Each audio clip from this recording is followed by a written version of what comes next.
We are recording. Morning. Hey, fantastic. All right. So, hi everybody. And oh shit, I didn't end up with personality. Oh no. It's a real problem. Yeah. So, today I am doing something that isn't a chat log because I'm celebrating having 1,000 subscribers, and since it's my channel and my celebration, I have decided what I want to do is not a chat log. I want to interview Xavier. So that's what I'm going to do. And I promise he's here. Yes, I'm here. It was not my idea for her to not do a chat log. So any complaints go to Morty as always. Yeah, it was definitely my idea, and I am very excited to be doing it. So I think it was a great idea, personally. It's a good idea. I'm going to improve on it just a little bit because for your for a chat log replacement recording, they should hear your voice at some point, other than just asking a quick question.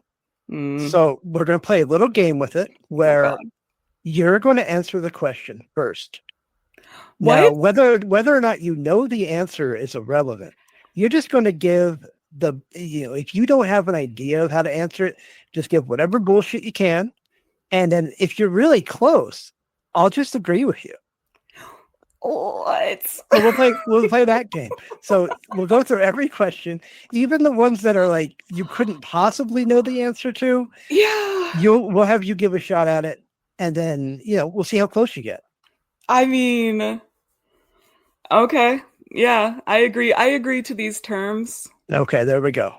That Oh way, God. otherwise, people are going to be really annoyed not to hear the voice of the person that they've subscribed to, the 1,000 people or so, at all during the video. Otherwise, it would just be my ass going on and on and on. So we're going to see how you do. I know the answers to all these questions, so we'll see how close you get. We'll see what your record is at the end. Oh, okay. Oh yeah, are you gonna keep track of how many I get right? Yeah, I'll keep track. Yeah, absolutely. Okay. Oh God. And so wait, quick clarifying question. For like, okay, so our first question is how did you choose your alias? Should I answer why I think you chose Xavier von Erck, or should I Yes. answer No, okay. yeah. No, well, you know why you chose your alias. I mean, Yes, I that's do. easy. Yes. So there's no game to that. So we're going to make a game of it. You can guess. If you get it right, then they won't have to listen to me warble on for a paragraph about how I did it. But Or how I chose it. that's the part I like. I wanted that part. Oh, come on. I'm not going to get a lot of them right, so Yeah, that's we'll fine. see. I mean, I might. There's a bunch of these that I have asked you before. Yeah, and Who? there's a couple that are opinion, and on opinion ones, I think one of the questions was, what's your favorite excuse of a predator or whatever? And Yeah. then you just give your answer for that. That's fine. Okay, so I don't have to guess what No, your no. answer. But my Okay. opinion, though, that'd be a little rude. Yeah. Okay. All right. I think I can do this. I think I can do Okay. this. Okay. All right. For the first one, as we know, it's how did you choose your alias? I am going to guess you just thought Xavier was cool. The Vaughn makes it more interesting than just a regular last name. And I'm going to guess Irk is a family name of some kind. Hey, you got one of three right. The Earth is my mother's last name, and I was raised by my mother. So I didn't feel like I should have to carry the last name of my father, nor the first name that he picked out, which is terrible. Um, Phil? Like, that's an awful name. That's no good. Like, the only cool Phil ever was Uncle Phil from The Fresh Prince, and he wasn't really cool. You know what I'm saying? Like, Yeah, that's that's a fair. terrible name.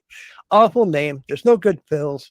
Um, and I felt like after raising myself, I should be able to name myself. I just feel like if I had to do the job that he was supposed to do, then I should get to name myself. So Irk is my mom's last name.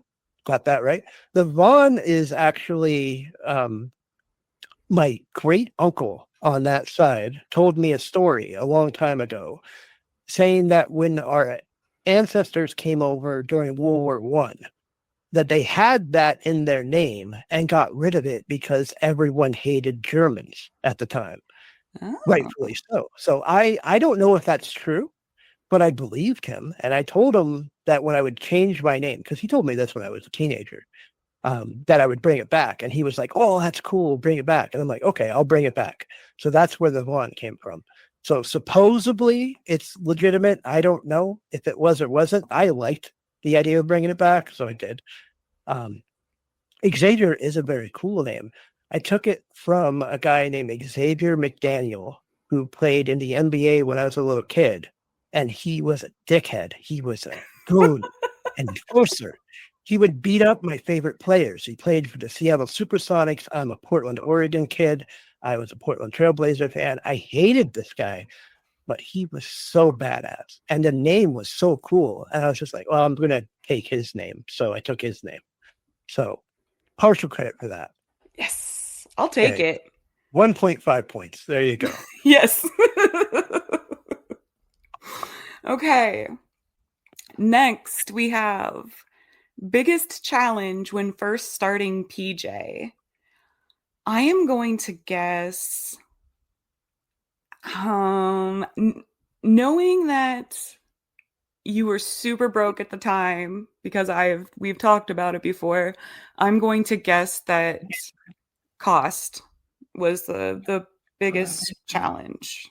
Yeah, I would say resources. So that's right. That's it. I would give Yes. you the point. Resources. I mean, people, when you say you're broke, I think people like assume that you're just full of shit because you started a website like an idiot, you know? So they're like, how broke could you have been, dummy? You started a website. It's like, yeah, we started my friend Phoebus and I, who were roommates, we started a bunch of websites.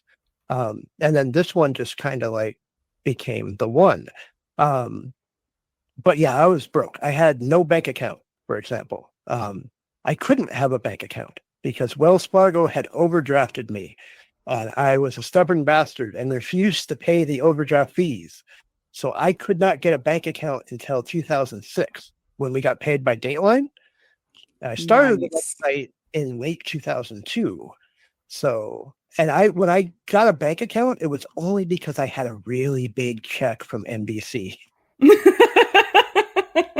And the first bank I went to wouldn't give me an account. The Oh check was like shit. for $40,000 from NBC, and they wouldn't give me an account. That's how broke I was. So when you walk into a bank with a big check and they still go, "We're not going to give you a savings account," that means you're pretty broke. I had never had a car. I worked at a tech support job across the metro that was like seasonal. It was for a tax program, like really boring stuff. It paid very little. Like we had problems with servers where if we had a local news report in a mid-market town like Kansas City, it would crash our server. We had no resources. You couldn't even call it grassroots activism because I had no lawn. So, so yeah, you're 100% right. It was money. I mean, people don't really understand nowadays, but I was of a generation that when I grew up, there was no internet. And then when there was internet, I didn't get on the internet until 1997 when I was 18. And then it was only at a public library randomly. So for 2 years, the first 2 years I was online, I just went around to all my friends and their families and I got their library cards because one library card would give you 1 hour of internet access. So I would like have like 9 library cards and I Oh would my just god. cycle through them to get internet access. Like that's how broke I was. I started working warehouses at 15 when I was in high school. I would go to school for half the day and then I would go to a warehouse for the other half the day. And then I would go home and go to sleep and then do it again. So I didn't have any resources. The first 4 years of the website, I would go to office liquidation sales because there was an internet bubble that had burst. So all these like computer offices were going out of business. So I would find them having sales and buy like stuff for super cheap to be able to just get online, to have a computer, to have a monitor. And there's so many threads in the old contributor forums where I'm literally like, yeah, guys, my computer died. I'm at work right now. It'll be a couple days. I'll be back. So it was a real struggle up until about mid 2006. Like when we did Riverside, I was on Oregon unemployment and barely making my half of the rent. So like, yeah, it was wild. Yeah, like that's one of the things that makes me really angry is I've seen a lot of people like because perverted justice still has like, vocal people who want to say shit about it. And I've seen people criticize like, well, they just did it for the money. And like I don't understand that because shouldn't you get paid for work you're doing? Like they should be doing it for money. Like and Well, especially like yeah, knowing that's where it started, like that kind of level of poor, like as if and I don't and know. I didn't want to put ads on the chat. Like we got a lot of offers before Dateline paid us for sketchy stuff, you know, like Yeah. put ads for child protection software in the chat log. Like, and Oh I'm my like, god. no, I'm not going to do that. And they're like, well, no. Would you post the chat log instead? So don't bring it up during the chat log. When you post it, just have in the middle an ad for our company and we'll pay you X amount of money. And I said, no. And then they would say, oh, just put it on the side of the website. I'm like, no. And it's like really hard to say no. Yeah, I It bet. was so hard. Um, and I was just like, I don't want to put ads on this. It seems wrong. It seems really, really wrong. So we never had ads or anything like that. And if people go, oh, it's just for the money, it's like, man, I would have had ads for penis pills, Oh like a certain god. somebody that we know, you know, on his podcast. I would have had some ads for some penis pills. I would have had some ads for all sorts of bullshit. There was never an ad on the website. There was never even the sniff of one. I never would have gone for it. And starting the website, there was never an idea like this is going to make money someday. Yeah. Like how? Yeah, like how would it? How? Like we didn't. There was no such thing as like Patreon or crowdfunding or anything like that. Mm-mm. So even that, like, there wasn't even that. Like, there was nothing. So the idea that like, oh, in 2000, late 2002 and 2003, this guy said, oh, this is going to get a big TV show and get paid by NBC. Like, come on, no, not even close. Yeah, there's no reason you would have thought that. Like, No, not there's you just know, no way. I would have been insane to think that. It would have yeah. been crazy, And there was a lot of other things like there were some really underhanded things where we could have made money too.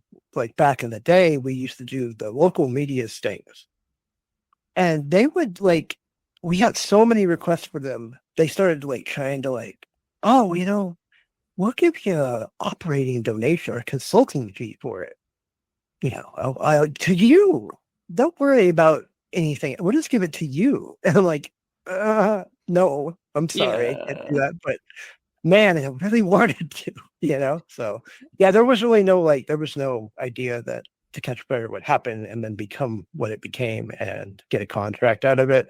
Like the entire idea, like if you had told me that in 2003, I would have laughed really, really hard. So yeah, Oh, there's no way you would have believed that. I don't think no, anybody would, honestly. no, it was too weird. And now we're still talking about it 20 fucking years later because we're weird. Um, okay.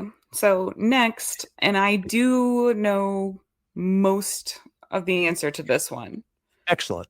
but Malice would like to hear more about Phoebus and Cyclona and any other background people who helped the site run smoothly. So I know that Phoebus um, is a coder and did a lot of the building of the site and relevant maintenance. And Cyclona was a woman from England who wanted to be a contributor, and I don't remember why she couldn't. Maybe it was just the fact that she was in England. Um, and instead, because she still wanted to help out, she was put in charge of the right of reply feature. See, I'll give you one or two. Cyclona did not want to become a contributor at No? all. Like, no, not at all. She was had too much of a temper for it. Um, there was a lot of people like that who wanted to volunteer but not do the chats because they felt it would either trigger them to, emotionally because they had past abuse, or they would just get really angry. There were a lot of people like that. So Cyclona was one.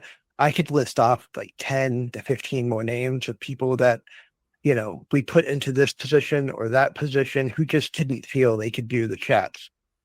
It was kind of a common thing because the chats were very boring.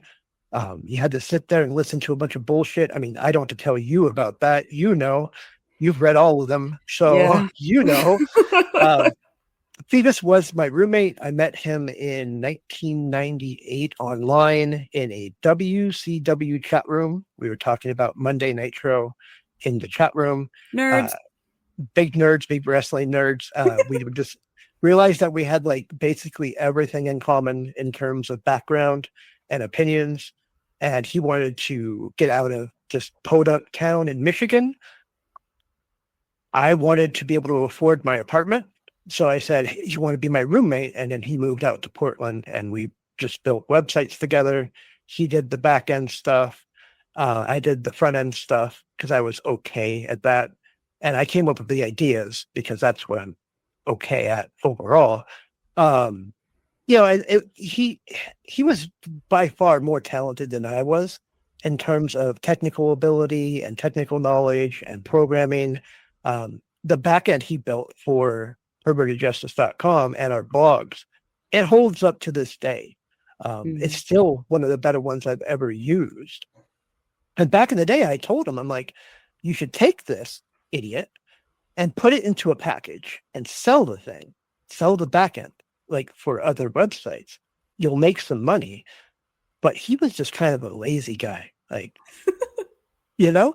So he never really did. So like whenever I wanted him to do anything, I had to like get on him about it. Be like, look, I need this done. I need that done. I'd like this done. And then he would eventually do it. Because he just at the time he wasn't a go-getter. He wasn't like super proactive. He was working at a movie theater and he was happy doing that. Oh, wow. So it was like very didn't have a lot of goals or whatever. To put it, I'm not just trying to shit on him. I sound pretty bad right now, but you know, he was very useful. He's a very talented guy. He still is. He's still a great guy. We're still best friends. Um, but yeah, he didn't like. I had to push him a lot to be like, I need this done, please. And then he'd do a great job, but it would take some work to get him to do it. So, and there were One some other people as well. That were like good that came along later that were good scripters and were able to build some applications for it and stuff. And that was always nice because we had no money to pay for it. So, it was good. Yeah, it's always good to have people around that can do things.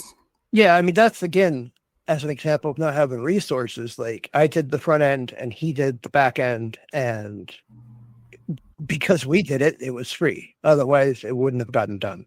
Yeah. Okay. So yeah, I definitely don't know this one, but I know like at least some parts of it.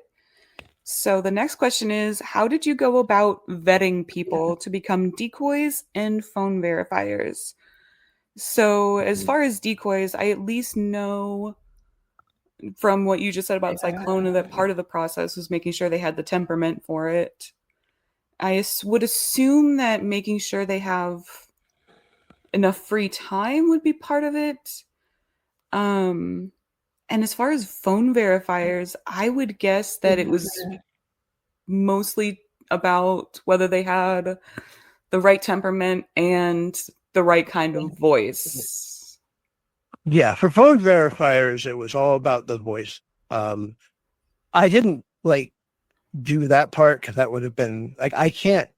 I see people in comments and they kind of make me mad sometimes where they're like, that doesn't sound like a child in like the verification calls. And to me, they all do. Like almost all do. There's one or two. I'm like, eh. But for the most part, for me, they all did. So what I would do is I would have whoever my top female volunteer was at the time, generally Dell, although we farmed it out to other people, they would go and listen and make the call themselves because women know what young women sound like better than a 24-year-old guy does, you know? Yeah, So, fair. yeah, so I farmed that out very early on.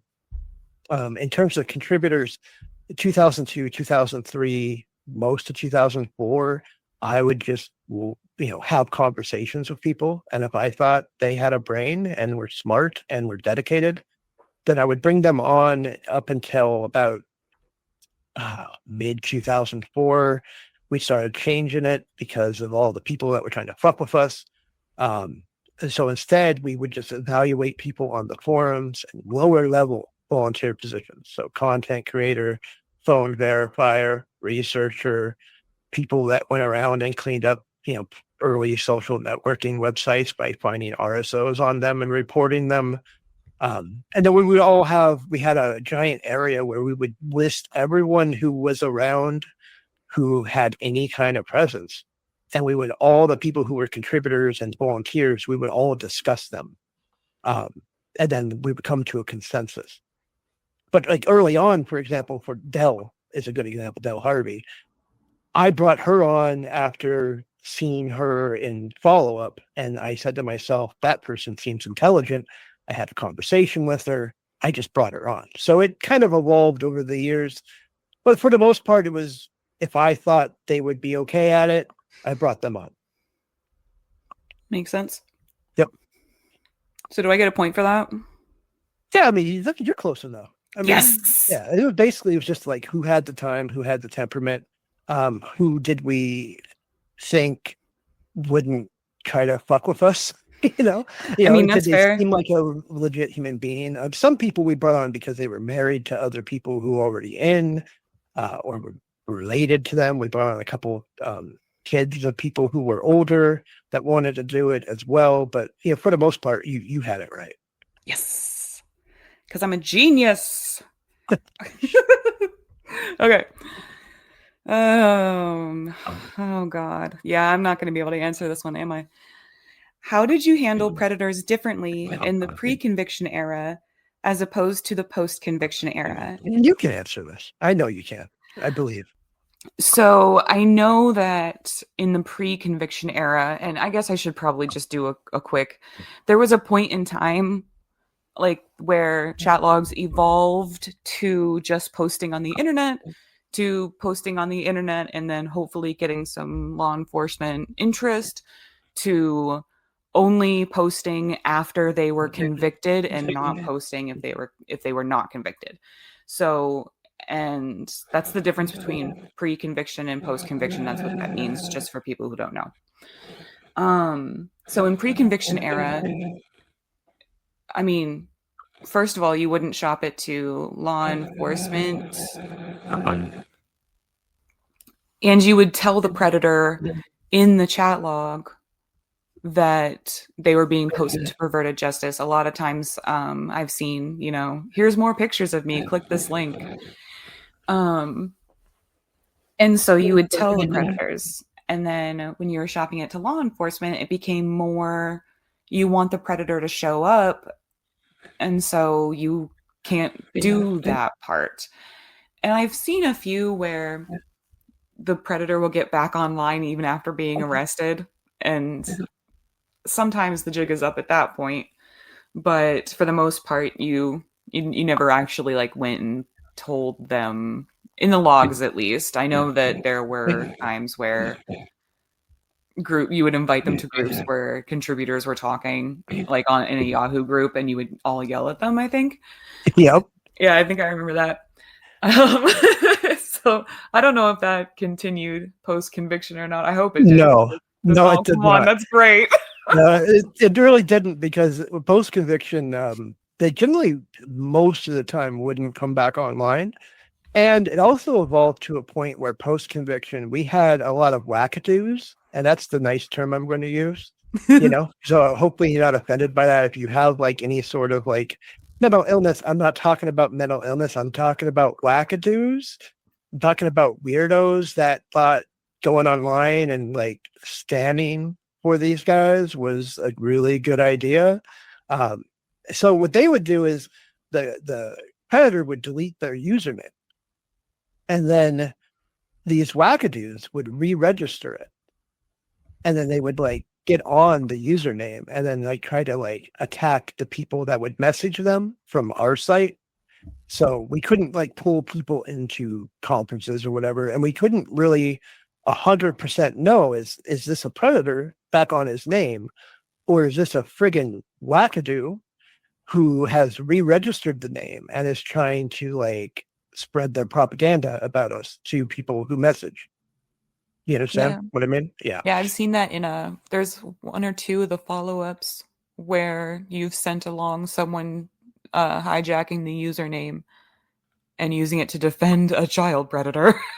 Yeah, or just to attack us in general. Like there's a lot of ones where they would be like, go tell Phil I'm gonna kill him and stuff. And it's just like, okay, like cool, good job getting the username and telling some person who is just a forum member to go tell me that they're going to kill me. And then they would come to me because they wouldn't realize, like, for example, like, let's say a random person goes to the forums and they see one of these names online and they go, oh, I'm going to message this guy and yell at him, because that's fun. So then the person would like not tell them that they're not the guy, and they'd be like, "I'm gonna kill the guy who run," and then they'd come to me and I am and be like, "Oh, this guy's online. He says he's gonna kill you," and I always knew what it was. It was a wackadoo. You know what I mean? It was a weirdo. So I'm just like, no, and I had to explain it to them and be like, no, this is these people. They have a website. They say all sorts of bad things about us. They're fucking wackadoos. And I had to explain to them these wackadoos exist. They make threats. They say stupid shit. To ignore it. So post conviction, like we didn't have a lot of like post conviction contact because of that. Pre conviction, you're right. I mean, pre conviction, sometimes really early on, we would say, hey, you post it here and post them at the same time. We got away from that because of the follow up we would do, the research we would do. Sometimes it was better not. Eventually, it was better not to do that ever. So we could make sure they didn't delete all their accounts, and we could dig up all the information on them and then harass them and try to destroy their lives. So the big difference again between pre-conviction and post-conviction. Pre-conviction, we're basically doxing and destroying these people. Post-conviction, we're working with law enforcement and DAs and getting them arrested and convicted. And the main difference is pre-conviction, we would call and we would either be told, what are you talking about? What's a chat room? Or we don't have laws against that. What are you talking about? Which was Oregon, for example, was a great example of that. It was like a low misdemeanor, like it was equivalent to jaywalking at the time in Oh my Oregon God. when we first started up. So calling in Oregon, it'd be like, yeah, okay, that's great, kid, but what am I going to do about it? There's no good law in the book. So it was that, or it was just like, you're a civilian. What are you doing? It was a lot of ignorance. So, we had to post them, and then eventually the laws became better because of the work we did. And we were able to make phone calls and they would pick it up and go, oh, you guys are on that NBC show. And then it was a lot easier at that point to get the arrest. Yeah, I bet. Yeah. Way easier. Way easier. So I definitely didn't get all of that right, but what I said seemed to be correct. So I'm going to give You, myself a point. you got the kernel of it. Yeah. Yeah. Yeah. um, yeah, this one I don't know. How did you decide which contributors would work the GMBs? And GMB is a group media bust. Um, I I mean, I would guess just the contributors who were uh really good contributors. They were available at the time. You got the second part right. Uh, the people who were available at the time. It wasn't us deciding which contributors would work the group media bus. It was the contributors deciding whether or not they could work the group media bus. Oh, If they couldn't work, if we felt somebody couldn't work a group media bus, why would we have them work anything else? that makes sense. Yeah. So, I mean, there was one or two times where somebody got really annoying and we were like, hey, why don't you work on these individual arrests? But there wasn't any sort of like metric of like, you're good and you're bad. And no, it was just like, we wanted everybody that we could to work these busts because the more people working them, the more numbers we pull, the bigger the headline, the more arrests. There was really not a lot of reasons to tell somebody, no, don't, you know? Yeah, Yeah. that makes sense. Yep. I didn't know if like some people just didn't work well with like a deadline like that, essentially. Like since the house would only be open for a couple of days, like maybe some people just weren't good at that. Like I didn't know. And they could choose if somebody felt like there were a couple of people over the years who said, this is too stressful. I want to be able to work it at a slower pace. So I'm going to work over here. And we were fine with that because we wanted the one-off arrests as well. It wasn't just about getting these things done. We Mm-hmm. also wanted other arrests. So if somebody said to me, I can't put the time in, or I have too many cases right now to work this thing, that was fine. And I would say, hey, yeah, it's fine. Work your cases that you have in the system, work a one off. Like I stopped trolling after Long Beach because at that point I had 21 cases in the system. And Jesus. that was too many. So I Yeah. didn't work Murphy, for example, which turned out wouldn't have made a difference anyways. Yeah, But honestly. yeah, they I wouldn't have had any cases off of that anyways. I could have worked it in retrospect.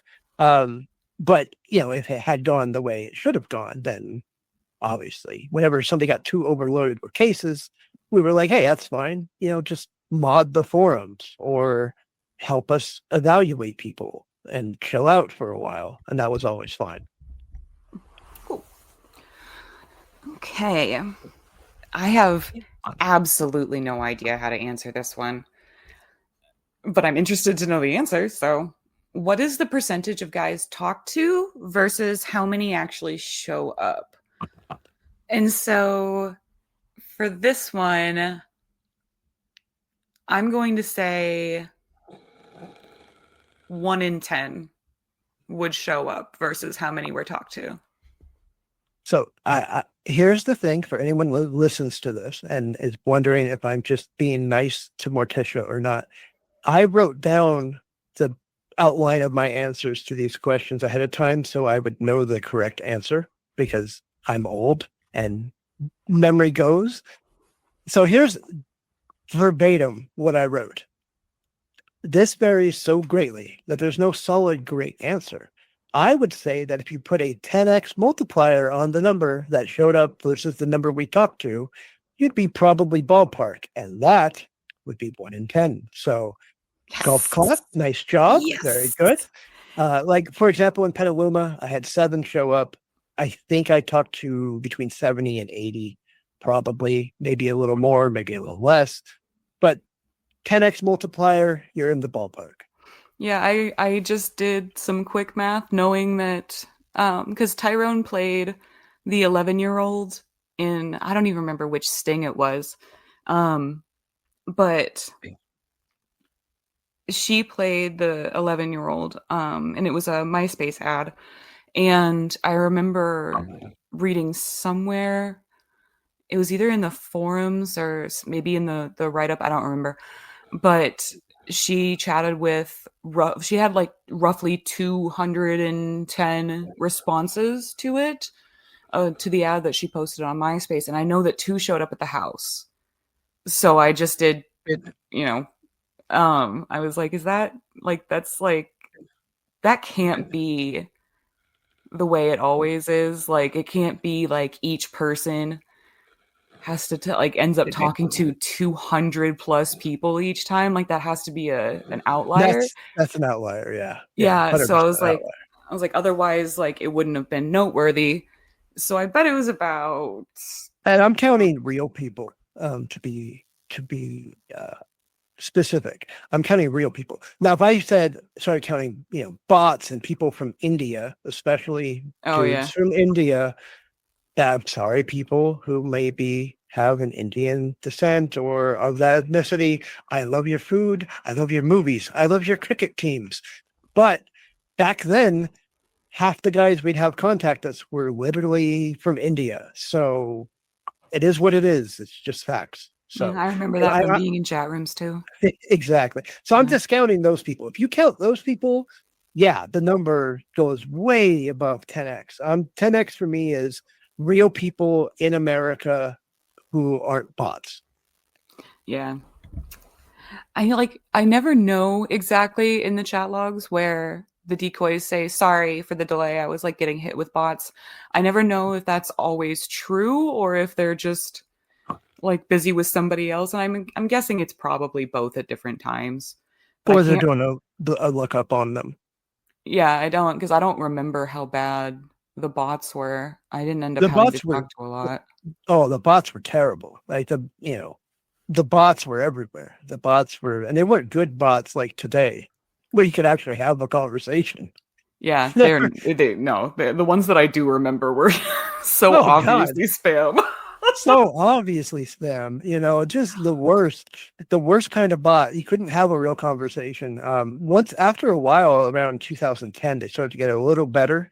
So you'd get a couple lines in, and then you'd be like, "Oh no, this is a bot." But like the ones from 2003 to 2010 were just, they were just so bad.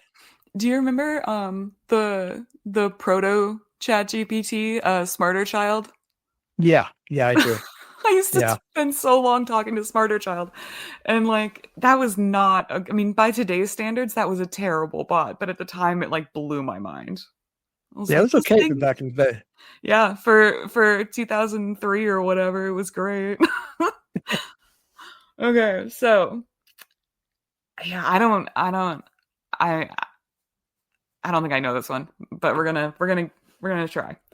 How often did contributors cut bait with people they had on the hook, either because they found out they were underage or didn't bring up sex, etc.? I'm going to guess that it was very rare to cut bait just because they didn't bring up sex, and I am willing to bet that that changed um throughout the that evolved throughout the history of perverted justice because for a lot of the earlier logs if like they're very short and I just feel like there's lots and lots of post conviction era logs that will sometimes go weeks with no sexual intent like specifically stated like I'm not a fucking moron, I know what they're getting at, but there's no stated intent. They don't have sexual conversations. And it goes on for so long before they finally break and bring it up. So I'm going to guess that that changed. And then it was very rare to cut bait because they didn't bring up sex in the later years and more common in the earlier years. But I can't I don't know about underage because I don't yeah, because I've seen a lot where they will start out lying and it's always 17. They're always 17 when they're like pretending to be a minor. Um and the contributor will keep going for a while until they finally admit that they're not 17. So I don't know how many of those would end up actually being underage. yeah. So yeah. So your answer's essentially correct. It's a little bit more nuanced in terms of the underage thing. So people have to remember there's not a lot of reasons for an actual underage person to say that they're above the age of majority. Um, there just wasn't. Like an actual 15, 16-year-old, there wasn't a lot of reasons for them to say they were 20, 21. There just there just isn't. Um, Yeah, I so think when I never lied about my age when I was a teenager. I didn't need Yeah, to. you didn't need to. There was no No. reason to. What would be the point? Oh, I'm 21. Like, no, you're not. And if a 16-year-old said they were 21 and they wanted to meet the person, it would be like super awkward to then be like, no, I'm actually 16, you know?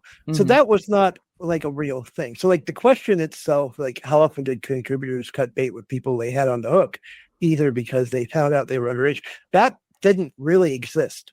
Because when you would do the ASL, if they said 15, Michigan, female as the age, sex, location, you just cut bait, you know, like you just cut out, unless you looked at their Yahoo profile and it said they were like 23, for example. Then you would be like, oh, you're not actually 15, are you? And then the person would be like, oh, you got me, you know. But for the most part, when predators would lie about their age, they would bring their age down to 18 to 21 from Hmm. mid 20s or early 30s, because from their perspective, being older is an advantage, because then they can say they have a car, they can say they can buy you alcohol. So when they would cut their age down, it wasn't to cut their age just to say, oh, I'm 15, because they think that the kid is going to want to be picked up in a car or have some way for the person to come meet them or be able to buy them alcohol. They want to have those advantages of being a young adult, not an underage kid. So it was rare to have any sort of situation where somebody underage was saying they're overage or somebody overage was saying they're that far underage. In general, it wasn't like a serious concern. Um, and if we had somebody, we would never have somebody on the hook who we thought was underage, or you know what I'm saying? Like that would be really, that would put us into a lot of potential legal trouble. To be chatting up a 16-year-old, you don't want to be doing that. So we would just cut bait. And then when you would cut bait on them, that's when a lot of the times, if they were over the age of 18 or 21 and they're saying they're 16, they would go, oh, no, no, no, no, no. I'm not 16. I'm 21. Look, here's my social media that proves it, blah, blah, blah, blah, blah. Because when you cut bait on them, they want to keep the conversation going. They drop the act. So we would just cut bait, and that would take care of both situations on anyone who said they were underage. Yeah, I've seen contributors say, you know, oh, I'm only interested in like older boys or something like Yeah. that. And Yep. then it's almost immediate. They're like, actually, I'm 22. Exactly. And that again, it took care of both problems. If they were actually 15 and said, no, I'm actually 15, you're still like, yeah, fuck off. I'm not talking to you. But if they weren't, they generally would just drop the bullshit at that point and say, I'm 22. And then you would look it up and they were actually 22 and you can continue with the conversation. Yeah. So it wasn't really, that first part wasn't really a thing. That didn't bring up sex. You pretty much drilled it. That was a strategy a lot of predators had. We had a thing in place, a protocol in place, where if you had a guy who you knew was doing that tactic, come to me, Dell, or Frag. We would check with our whoever we were working with, whatever law enforcement was like our main point of contact, whether it was a police or a DA's office. We would say, look, we got this situation. We want to bring up sex first in this conversation. Is that going to be a problem for you? And if it wasn't a problem for them, then we would go back and tell our contributor, yeah, bring it up. Fine, go ahead. So there was a way around that eventually if we thought like, okay, the guy's never going to bring it up, but we know he's waiting. Sometimes we would dangle it out there. If we went through if we contacted who we were working with and everything was okay on that end, then we would just bring it up ourselves. But you wouldn't really cut bait on that situation unless they just like brought up the show and then we're going on and on and on and on about, I'm just checking on you to make sure you're okay. And after like a couple of weeks of that, then you have to kind of like move to a different conversation. But for the most part, we didn't really cut bait in either situation all that often. Makes sense. And so this one, what reasons would contributors have for cutting bait? I mean, we came up with two of them there, like if they actually ended up being underage or said they were underage at least. And the you know. But I'm gonna guess another one was obviously they weren't like if they weren't local enough, because I'm gonna guess like first of all, obviously everyone outside of the US is not worth working because you're not going to, again, you're not going to have someone fly in for this. Um but also I'm going to guess if they were like, I don't know. I don't know. I was going to say if they're over like 15 hours away, but I've seen ones keep going that was like multiple states away, so I'm going to guess And just we, not in the US. yeah, not in the U.S. is the main one. If the person says, I have a list here. The lookup tool comes back and says that the person's talking with another decoy. That's cut bait in that Oh yeah. situation. That's the most common that we had. Second most common are people in India. No offense to people in India, but it was India, which I can't say outside of the US like Morty here, because it was always India. Sorry, people in India. I It wanted just the point. always was. I didn't know if you were going to get granular with it. I'm getting granular with it. It was There were some in the Philippines that would hit up, but it was almost always India. So they would sometimes lie about it, so you'd have to suss it out of them and be like, "I don't think you're in the United States, right?" And they'd be like, "Oh, you got me. I'm in Bangalore or whatever, New Delhi or whatever, or, Delhi." And he'd be like, "Okay," and move on from the conversation. So India was a big one. The other reason you would cut bait is if you got a guy who, and this sucks to say, but it's true, who was just a dick wiggler, who would get on cam, they would come on themselves, and then they would be like, "But I could never meet you," because afterwards they would that post orgasm Oh yeah, paranoia. that happens a Yeah, lot. post orgasm paranoia. And sometimes they would come back and they would be like, "Oh no, let me wiggle my dick some more." That wasn't obviously the way they would say it, but just the TLDR it. And then you would be like, "Yeah, this guy just wants to wiggle his dick." And you say to yourself in 2025, well, why didn't you get him arrested? And easier said than done back then. And not a lot of laws on the books about that at the time. And the ones that were on the books were more about written specifically about furnishing pornography in a room with a minor, not written for webcam sort of thing. Hmm. And getting a cop to saying to a police officer, "Okay, this guy wiggled his dick at me. Um, we found his name. We got his name and his address. Please go there and arrest him." It just wasn't a thing police were going to do. They wanted them to go out of the house to a location so they couldn't plead thought crime, that sort of bullshit. Yeah. So dick wigglers were a lot of the times you would cut bait if after a while you could kind of sense it sometimes if they were just like want to just get off and then log off, they would have like a habit of doing it. And sometimes you would just say, "No, I'm not going to look at your webcam." I did that a lot to your chagrin.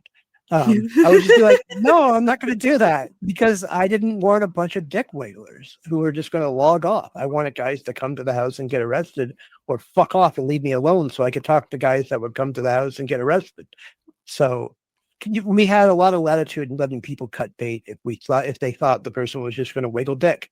And that was unfortunately more common than I couldn't give you numbers, but it was more common than you would want it to be so common. Oh yeah, Yeah. I bet. Yeah. Yep. I don't know what I'm gonna do for this one. Top three favorite slash most ridiculous predator excuses. Yeah, I would have come up with some had I known that this was going to be a thing I would have to come up with. But I don't know. And I don't actually also know excuses for what? For not coming over? I've seen a lot of car wrecks and grandpas in hospitals. And my favorite are the ones that are like, my car, I totaled my car on the way there. I was totally there. And they're like, "No, you weren't. I know you So weren't." I took the question as to be their excuses when they did show up, Oh not shit, that for makes not way showing more up. sense. Way Yeah, more not sense. for not showing up. In that case, I do have a couple. My favorite of all time is I was just coming here to tell her that I wasn't going to come here. That's a good one. Yeah. That's my favorite. Um, and then I would say probably I was going to mentor. Mentor is a big one. A lot of them said that, but I love the fact that they're gonna mentor them. Yeah. That was In very what? common. Are you a blacksmith? What do you mean mentor them? Um, and then I would say, oh, I was coming over to make sure that she was safe, as if they'd be any safer with a full-grown man who they do not know in their house while their parents aren't home, as though that would make them safer. So let's say those Yeah. three. Okay. So mine, no one listening to this will be happy with mine because they're all pre-TCAP ones. All three. Because for me, we did a lot of stings around the country that people don't know about. Um, that we had done, oh God, 12, 13 before we did the second Dateline, around the country. So we had already heard so many fucking excuses by the time that like the excuses that people listening to this would know were old hat to me. Like the guys in Georgia who had excuses, I had heard all of those excuses for years beforehand. So they didn't stand out. Like none of the TCAP guys' excuses to me really, really stood out. And for me, in the early days, I was always more fascinated by the excuses that the wives would make for Oh their yeah. husbands. And so my three, two of them are wives. So it's really cheating, really, really cheating. My number three is the wife of a guy in Atlanta. I showed you the clip when I found it again because it made me happy. Oh yes. Yeah, yeah. Get it right. Get it Get it right. right. Get it Yeah. So right. that's my number three because this was a really potato guy in Atlanta for a local station, not for the Georgia sting later on and with Dateline. This was a local Atlanta sting that Frag ran that we trolled for. We had like five guys. And the reporter went to the guy's house, the potato guy's house, and the wife was there, pissed off, and let the reporter in. And I can't do justice to the excuses that she made and that she was telling him to make, and how mad she got at him when he kept fucking up the excuses that she It's had so preloaded funny. into him. It's so It to me funny. is one of the funniest things I've ever seen in my life in any context. Um, I will never forget it. Nobody, I'm sorry for TCAP obsessives. No one on TCAP beats the screeching crazy Southern woman yelling at her husband and berating him as being stupid and about how you're supposed to say that they did entrapments or they said they were over 18. And it's perfect. It's a perfect clip. Oh, it's amazing. Uh, so my most ridiculous would be another significant other. It was a woman in Portland, Oregon. Her husband came on a sting over Valentine's Day in 2004. So February 2004. So he came on fucking Valentine's Day because we were savage enough to do a fucking sting on Valentine's Day weekend, which was dope as hell. It's one of my favorite stings of all time. I was in the house. Dudes were showing up with roses and shit. Oh my It god. was fucked. It was one of the most fucked experiences I've ever had. These dudes coming over for Valentine's Day. And they were all excited in the chat. Oh, this is going to be my best Valentine's Day ever. And it's like, Yes. and that thing was also notable because we got to open the door on a lot of these guys ourselves. So it was like Frank Finchpost, who was my co-founder, was there, and he's this big, tall, tattooed Indian guy. And he would open the door and be like, "Who are you here for?" And I got to open on a couple of them. That when like they were busy chasing another guy down the road, another guy would show up, and I would open and be like, "Look, I'm not a girl. I wasn't any good at it, unfortunately.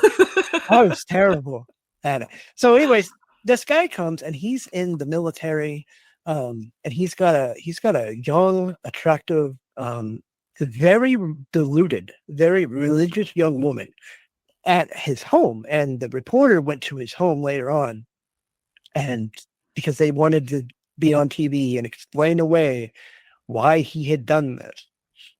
And her reasoning was that the internet and specifically the movie Titanic were tools of the devil. What? And that's why her husband went to that Sting house What? because of the movie Titanic and the internet in general. And I liked it because Titanic does rhyme with satanic. Fair. So, you know, you got a rhyming reason there. I always enjoyed the idea that, and because Titanic came out in 97, Yeah. this was 2004. That it was like the the sexiness of seeing Leonardo DiCaprio draw Kate Winslet like a French girl was like this worm that got into your brain, and it had like a fuse that was exactly 7 years before it goes off, and then you're at a house over Valentine's Day for a 14-year-old. Yeah, it's a And I just sleeper agent. it's a sleeper agent. So I thought that was the most ridiculous.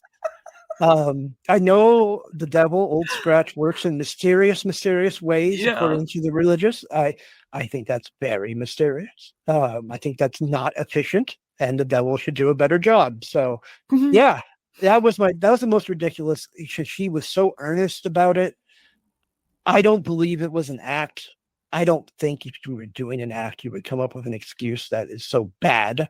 Yeah. Um, so that's my most ridiculous. My favorite overall is also religious based. Kansas City Sting in late 2003, aired in early 2004. This guy knocks on the door, and the reporter met him at the door. A guy named Steve Chamraz in Kansas City, and they would open the door, and then he put the microphone in his face and start asking him questions, and almost all of them would just run away or stammer or like look like their whole life just flashed before their eyes. But my favorite excuse is a guy named James Hoselton, who we posted as jhost12 on the website. And he was such a great liar. She automatically says, "Oh, I'm just here spreading the gospel, sir." So quick, so smooth, right? It's automatic response. And if it was just that, he wouldn't be memorable. But then he goes to his truck, and the reporter follows him, the cameraman follows him. Instead of jumping into his truck and flying away down the road, he opens the door, pulls out a Bible and a stack of religious pamphlets. Yes. And then he went to the next house and he knocked on the door with the reporter and the cameraman following.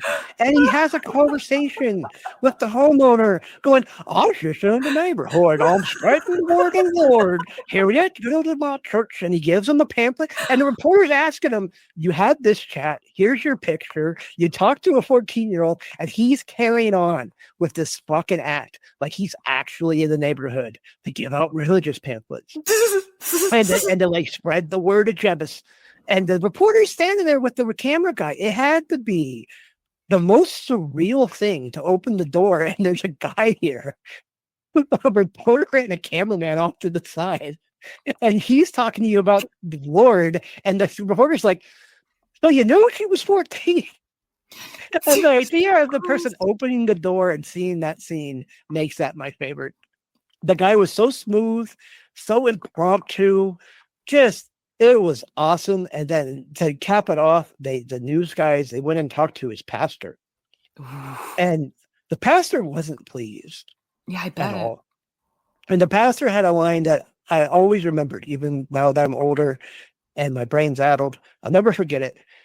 He starts going on about how in the good book or the old book, or however he puts it, the prescription for acts like that is dismemberment. And I don't know if he meant dismemberment from the church or literal dismemberment, but I loved that quote. I was like, dismemberment. Wow, that's some hellfire and brimstone. So, yeah, needless to say, it didn't really work out for the guy to do that, but he was so smooth and so quick and so committed to it to go to the other houses while a reporter's chasing you down. It was never topped for me. I always thought it was the best. Yeah, that is ballsy. Yeah, he just went right to his truck and didn't jump into the driver's seat, didn't drive away, pulls out his pamphlets and just goes to the next house. So I'm like, Jeez. wow. And he didn't stammer, he didn't stutter. It was so smooth, so butter smooth on the lie that I had to give it props. Yeah, if I had remembered that, I believe I would have chosen the same one because that is amazing. So, Next, I know a couple of these actually. These are, Okay, yeah, not big talk. not super the first one, but I know a good amount of these. So the next one is, how did Frag and Dell become the faces of PJ during the Dateline stings? I'm going to guess that you weren't super pleased about being on camera, so you found people to be on camera and they volunteered, and you were like, wow, you guys are good at this. Yeah, And that's close. That's like 90% of it. yes. So in 2003, 2004, I was self-aware enough to know as a 24-year-old white guy who sounds like he's always smarmy and sarcastic, even when he's not trying. I could read you the phone book and it will sound like I'm doing it ironically. It doesn't work as like a spokesperson for a group like this. It didn't work. I mean, I did my best because I had to, because of all the people throwing shots at us, and like people didn't want to go get attacked by the media, you know? So it Yeah. was like, that's my job to like, okay, if we think the guy is an asshole, there goes Xavier, that's his job. So to answer Dell and Frag specifically, Frag, I had all these things around the country and I was farming them out to different volunteers to see if anybody would do a really good job. And most of them wanted to be in shadow, or they just were too rough around the edges, or they didn't have enough time, et cetera, et cetera. So I was hoping for somebody to step up that I would be like, okay, this person's smart, intelligent, they can talk, and they don't come off like I do, which is an asshole. And Frag was an older guy. People trust older guys over a 24-year-old. That's just the way it is, especially when it sounds like he's sarcastic. So when Dateline, people don't understand, but in the same week, I had contact from ABC, CBS, and NBC to work to do a national sting. And ABC we didn't go with because we had busted a ABC national news producer who was still working there, so couldn't do primetime live.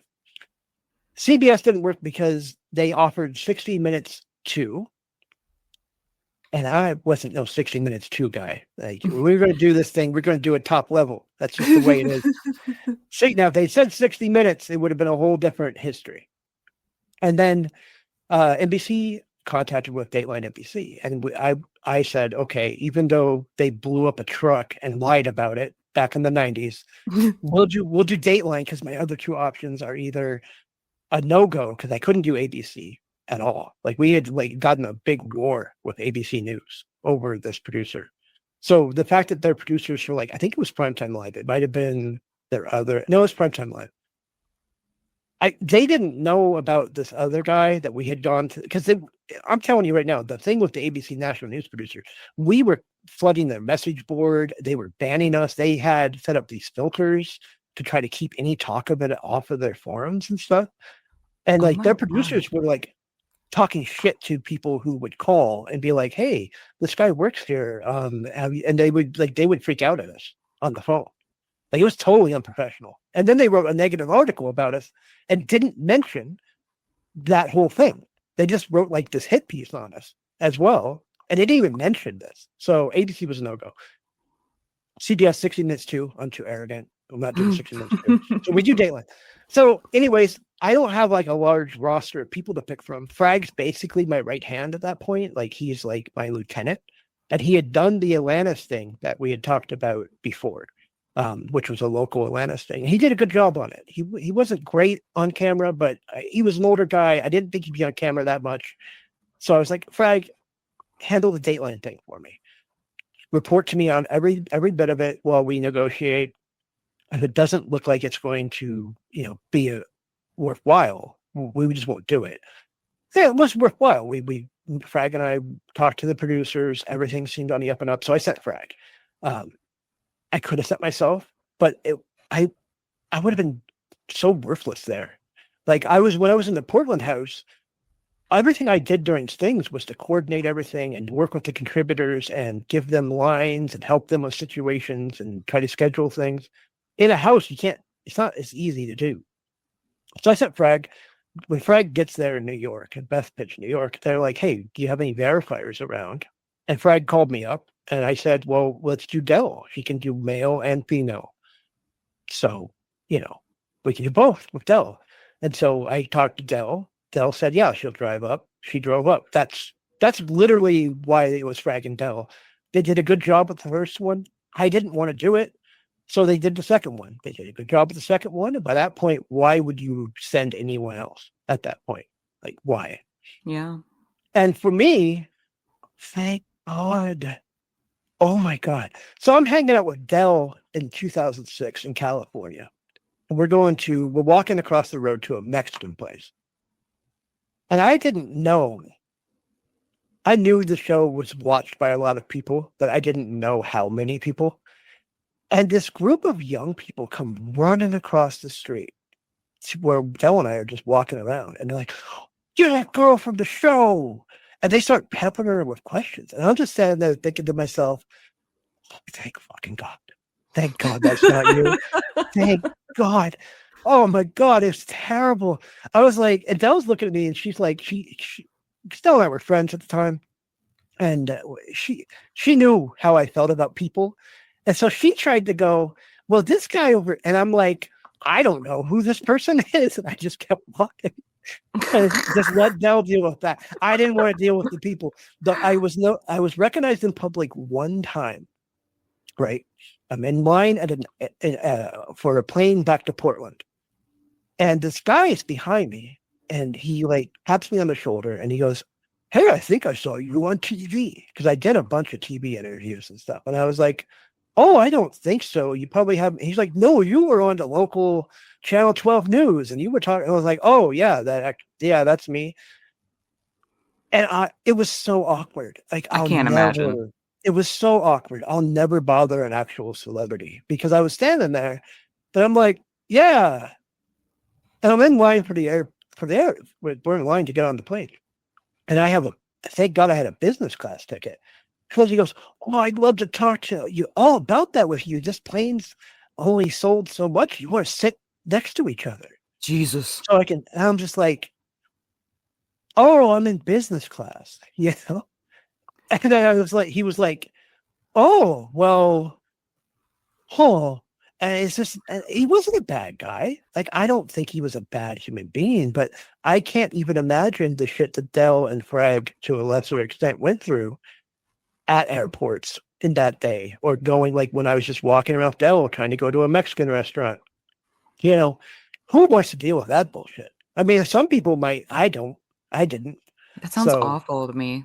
Fuck no. yeah, it's like no, fuck no. So thank God. Like people, I think that I didn't have a choice, or I don't know what people think. I've seen people like say all sorts of bullshit about me where you're like, well, I never would have let him in the house. It's like, yeah, I could have gone to any of the houses. I could have easily done that.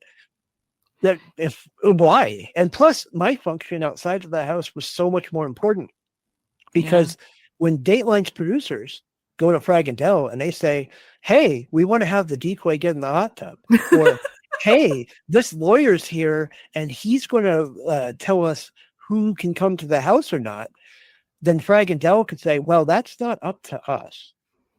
So it wasn't awkward for them in the house. That was up to the asshole in his apartment named Xavier, who was Dr. No. That was my job, was to be Dr. No. So Frag would call me and be like, listen, they want us to do X, Y, and Z. I know I'm not going to do X, Y, and Z.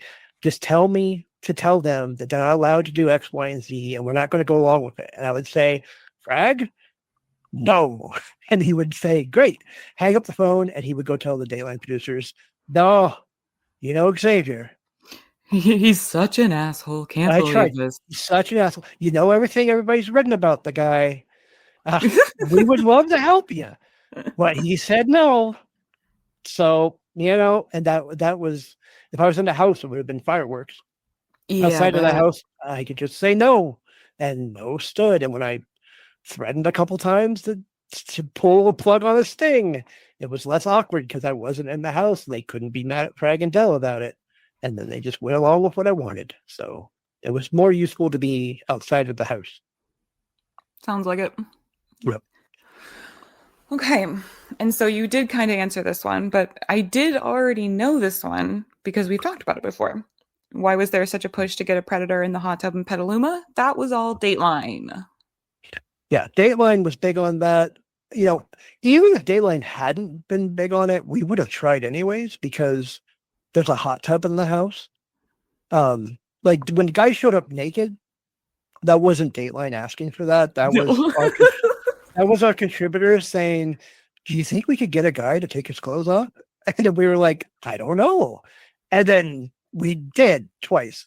Yes. So even if Dateline didn't want to have that happen, we would have tried it anyways because we didn't know if we could. And a lot of the things we would do, if like you see something weird on a Dateline and you're like, why did this guy bring that weird fucking thing? It's probably because we were in a giant conference together. And once somebody said, wouldn't it be interesting if? And then we were like, I don't know if that could happen. Wow, I don't know. And so we would be like, hey, just do this.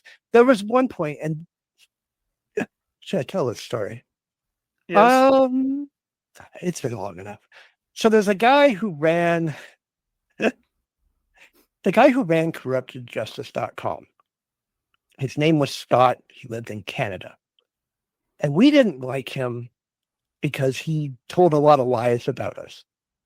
So we found out that once upon a time, his daughter had said that he threw an ashtray at her.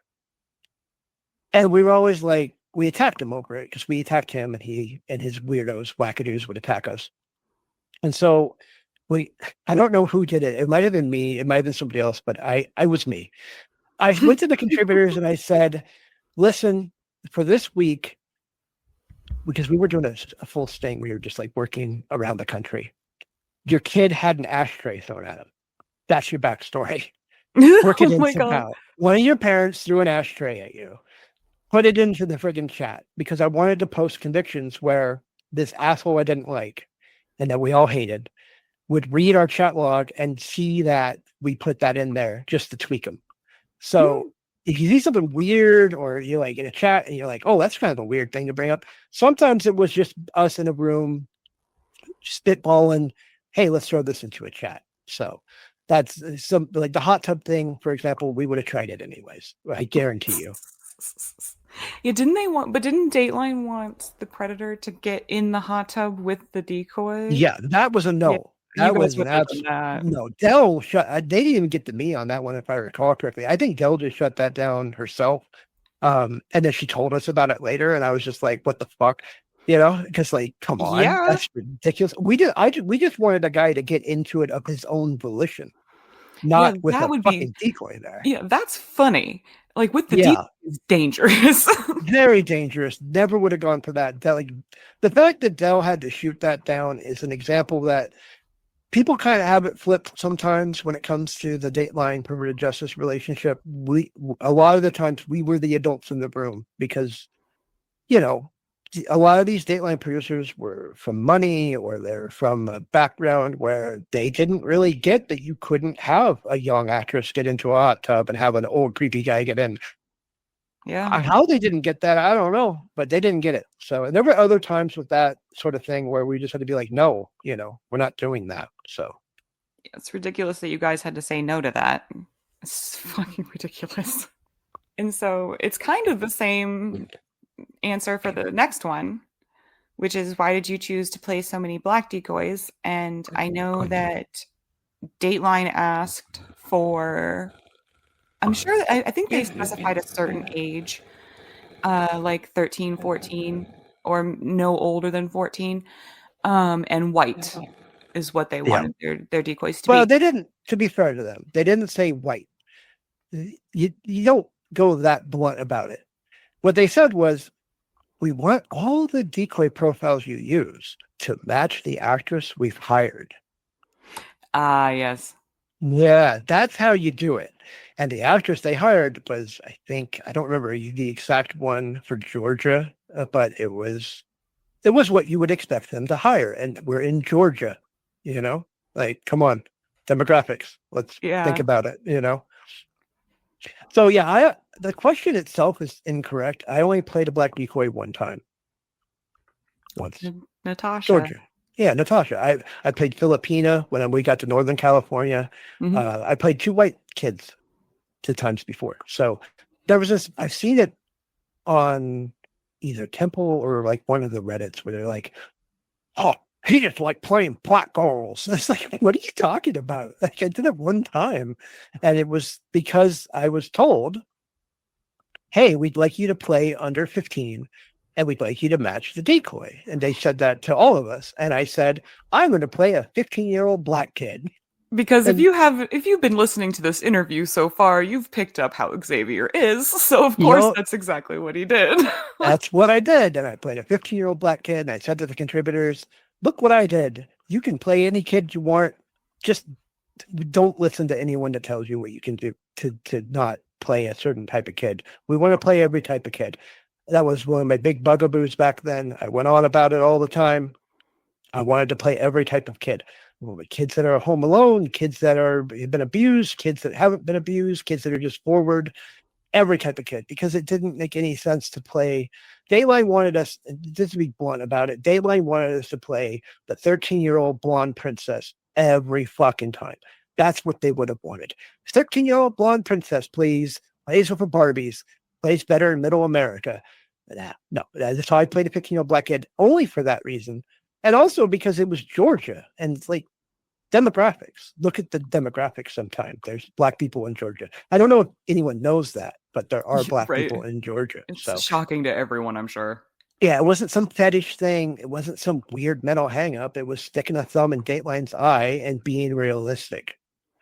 Yeah, and I agree. And I just for me it's like all different kids are susceptible to it, so all different kinds of kids should be played because some predators have weird wants. It's like they want to order a child like off of a menu and not all of them want a blonde princess. Yep. So you catch more if you cater to more kinds of gross weirdos. Well, and even beyond that, let's take it back a step even more basic. If you're a chat room and you've been in there for a couple of years, because people, when they went to regional rooms, would go to the same regional room over, they Hmm. had cliques and stuff. And you start seeing a parade of 13-year-old blonde princesses come through, you know, you're going to say to yourself, oh, that's suspicious. But if it's a variety, a wide variety of types, then it's less suspicious, you know? Yeah, that makes sense. Like I was just reading one the other day where the guy was he had been like in like a regular in LA1 for like 9 years. And like people knew him. And so Yeah. like that dude he got caught. Like if he would have seen the same type of kid come through, like he would have been suspicious of that. Yep, exactly. Okay. This one I'm just gonna say right off the bat, I can't say anything about. Can you tell us more about the Wolin court case? I wasn't there. What about the David K court case? Also wasn't there. Yeah, the Wallen case, you can go to a YouTube channel, Morticia's chat log reading channel, Oh, she's a and you dumb can bitch. Don't go there. you can pull up her file, her chat reading of Maurice Wolin that I am on. I talk extensively in that Hmm. about the Wolin court case. It was a pain in every ass.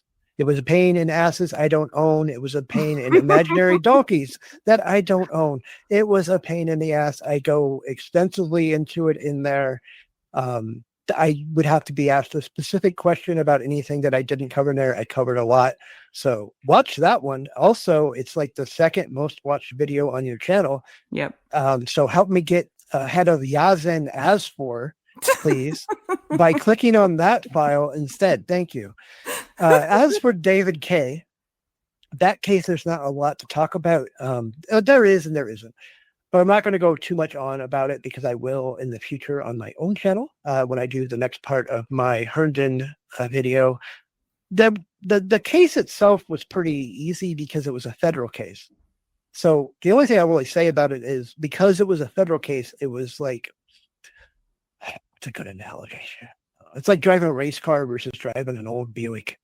The federal cases were super organized. They were super funded. They were everything was easy. Like on the federal cases, whenever we had a federal case, it was like the contributor basically had a walk in the park because you had the best prosecutors, you had the most funding on the case, they actually had investigators that knew what the internet was. So it was easy. It was an easy case when we finally got it to trial, when we finally got it into the system. The complication of it was getting it to that point. It took many months to get that case picked up and put into the system, to the point where David K was such an arrogant fuck. He went to Dateline with his lawyers, tried to threaten to sue them, but then he made them an offer and he was so arrogant about it, and the producers hated him. I have all of the documentation on this in the contributor forums that I'm going to post, where they were like ranting to us about David K and his lawyers coming to the office, and he would say stuff like, "I'll give you an interview as long as you never work with perverted justice again, and don't do any more of these shows, and then I'll talk to you." It's like, dude, you think that much of yourself? Like, come on. So they were like, always, the producers were always bugging us because we were in contact with the feds on that. And it took the feds a while to charge, because it always takes the feds a while to charge. So the Daylight producer would be hitting us up saying, "That arrogant bastard, did you ever arrest him yet? That arrogant, we are all waiting for him to get arrested, bro." They were chomping at the bit to get as much information from us about when he was finally going to go down, because he would call and just be super arrogant and make demands. He was a real piece of work. So that's the only really like super interesting thing about his case. Once the case finally got into the system, he was again arrogant, so he wanted to go to trial, which was stupid, and then he got dunked at trial. But it wasn't like the Wolin case where there was like some back and forth and like the cops messed up on the getting the confession out of him and such. The K case was just like it just was easy. Like it was a federal case, and federal cases were always very easy cases. Yeah, I didn't know that, but he does seem like he'd be really arrogant. Oh, huge. I mean, he was one of the most arrogant guys Dateline ever had to deal with. And also because he wasn't arrested at the house, like he felt that gave him leeway to try to be a bully and try to be a dick to Dateline. He wanted to sue to not be shown and all this stuff. And he had all these delusions of grandeur about how he was going to get out of being shown, and he was never going to be arrested and stuff. And he was just super arrogant. Yeah, he definitely seems like it. Oh, I know the answer to this one. What happened to the food that predators brought? Hansen says no one ate the food, but a cameraman did an interview on Reddit and said that they ate the food, which is correct. So I mean, if I don't get this one right, it is entirely your fault, because it was in a comment left on my channel, because me and Steele, I believe, were talking about did anyone ever eat the food. He said it would be a terrible idea to eat the food that a predator brought, because you don't know what they could have done to it. So people did not eat it. Yeah, I also said that the even bigger reason, that's a big reason, because American Pie was a very popular comedy just a few years prior, and it was about a guy fucking a pie. So you don't want to be eating a pie a predator brought. Yeah. Basically. But also, after the second Dateline, what were the things that people brought considered? Evidence. You can't eat the evidence. You can't eat the freaking evidence. It doesn't work. You eat there's evidence. So like, they say a camera guy on Reddit said they ate the food. What he probably is confused by is there was food on set. It was catered. They had cookies, as we know. They had lots of cookies. So he probably ate some cookies that were out there for a Donald Morrison or a Clifford Wallach, and then he said, "Oh, I ate the food." Like, wait, you ate food? You didn't eat their food. That shit was evidence. So I think that's what it comes down to. And people need to remember that if you see someone on Reddit claim they are someone, they probably are not. The only reason I signed up to Reddit 14 years ago was because there was an AMA by someone pretending to be a higher up at my goddamn website. God. And the answers they gave were freaking mental. And I was so mad about it, I had to make a Reddit account to contact the moderators of AMA to get the thing taken down because he was saying all sorts of wackadoo shit that wasn't true. And it was like, it wasn't even like not true as though it was insulting to me or the organization. It was just not true and it was bizarre. So I was like, well, get rid of this. So they got rid of it for me, which was actually really nice. And I kept my Reddit account. So people on Reddit aren't always who they say they are. Yeah, I would bet that most of the time they're not. Yeah. So, next one is why did the chat with Lorne start a whole month before the sting? Was the Bowling Green sting already planned? And the answer to that is yeah. Yeah. I mean, that's the easy answer to that. Yes. The short answer to that is yes. It was already planned. It was planned before Dateline got involved. That to Bowling Green, people are not going to like my answer about Bowling Green. Bowling Green to me isn't a true TCAP. And I say that because we planned Bowling Green out with the Kentucky Bureau of Investigations before Dateline was on board. Dateline had funding issues where they had spent their budget making To Catch a Predators between July 2006 and July 2007. So they had to pull out of a sting we had scheduled in April in Kentucky because we had a really good relationship with the Kentucky Bureau of Investigations, especially had a good relationship with a guy named Greg Stumbo, who was the Kentucky Attorney General. So we did a sting in Kentucky in October 2006. We did a sting in Kentucky in April of 2007. And then we did Bowling Green in October of 2007. Dateline was supposed to be in on the April one. They had to pull out because NBC Burbank wouldn't give them more money because they had blown their budget on all the To Catch a Predators they had done in the previous year. You know, they told them they couldn't do another one until July of 2007 when their funding rolled back over. So we had planned a thing in April of 2007 in Kentucky in a different location, Highland Heights, Kentucky, with Dateline. They pulled out of it, left us in the lurch, like big time in the lurch, to the point where we paid for the fucking house that they had picked out, and we filmed it ourselves. We hired the undercover camera crew that Dateline hired. We hired them to film it because we had already said to the police that, and the Kentucky Bureau of Investigations, who we had a great relationship with, the AG's office, we had a great relationship with. They're already on board. They're already planned out. Dateline says they're going to come. Dateline pulls out because they realize their fiscal shit's fucked, and they can't pay us, and they can't pay their camera guys, and they can't pay Hanson for the sting. So we had to foot the bill for the house and for the undercover. The other undercover camera guys actually did it for free. We didn't pay them. They were bros. They were like, we're just going to do this. We're just going to Oh, do that's this. awesome. And we're like, great. We're great. Thank you guys. But we did pay for the house. I think Dateline eventually reimbursed us for that. Yeah, I'm guaranteed. And I know they did. After July, they reimbursed us for that because they knew we were pissed off about it. So we do that thing. That thing gets 11 guys. A great sting, even though it's only 11, it's still a great sting because almost every guy was over 40. I think only a couple guys were under 40. Like it was a really old sting, like a bunch of old guys. So then Dateline comes back and they come back to us in September of 2007 and they say to us, hey, we got our money. What are you guys doing? And we're like, we're doing a sting in Bowling Green, Kentucky. And they're like, great, we'll come. And we're like, oh, okay. I would never have wanted them to come along on that sting because it's our third sting in Kentucky in a year. Right? Mm-hmm. So what kind of numbers can we pull on our third fucking sting in Kentucky in a year? You know? That's a terrible location for a Dateline. Maybe the first sting in Kentucky in a year. Fine. Second, we even had already planned. The third? Like that's insane. Like so to me, because we didn't plan it out with them ahead of time, we had already planned this thing out with the Kentucky Bureau of Investigations. I don't consider it a real TCAP. They just came in and just filmed it.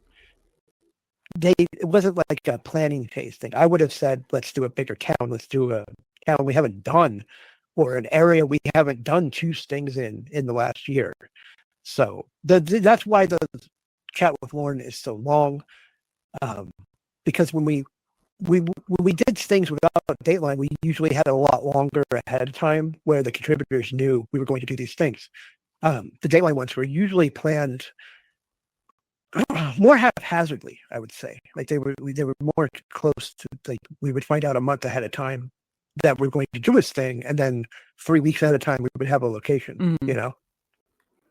So that's the long answer of the yes that you gave. Your yes is correct. I figured maybe someone out there might be interested in the nuts and bolts No, of that it, was but yeah, fascinating that to was me. I didn't know any of that. like, they would have been much better waiting until spring to do another episode, because in the spring we went and did one in Michigan that ended up getting 27 guys. And Dayline after Bowling Green, I think Hanson and others had said, like, oh, it showed that the problem was kind of dealt with. And it's like, bitch, we did 3 things in a year in Kentucky, and we got numbers at each one. Like, not great numbers because it's fucking Kentucky, but we got numbers in Kentucky. Getting anybody in Kentucky is a good job. Clap, clap, clap. We got, I think the first one we had like 12, and then we had 11, and then we had whatever Bowling Green had, which is 7 to 9. I don't remember. It was some low number. And I know people like that thing. I've never watched it. Never. I've never seen the Bowling Green thing. Like, I didn't watch it when it aired. I haven't watched it since, because I always was kind of mad about it. I always was like, that's not really a To Catch a Predator. Like, that wasn't, I don't think it was fair to us that they came in like that. And I understand, because Frag, Dell, and I debated it at the time, and we felt like the show was coming to an end anyways because they couldn't get advertisers. Yeah. Like the Ocean Counties thing in New Jersey, I remember watching it and being like, gee, that's a lot of advertisements for NBC shows. That's not good. Because they couldn't get advertisers. And we were told that. Like, we were told at the time that, like, people don't want to sell their products next to the word pedophile. And we always had problems getting advertisers. So I just felt like that Bowling Green thing, to me, I never counted it. I know it counts, but I never That's counted it. fair. And the only part that's like really worth watching is the one guy that got tased and screamed like a little girl. But other than that, it's, I mean, that's always yeah, good. I love it when they get tased, especially if they scream. And I love the ones that cry. I love pedophile tears. This one is going to be hard for me to answer.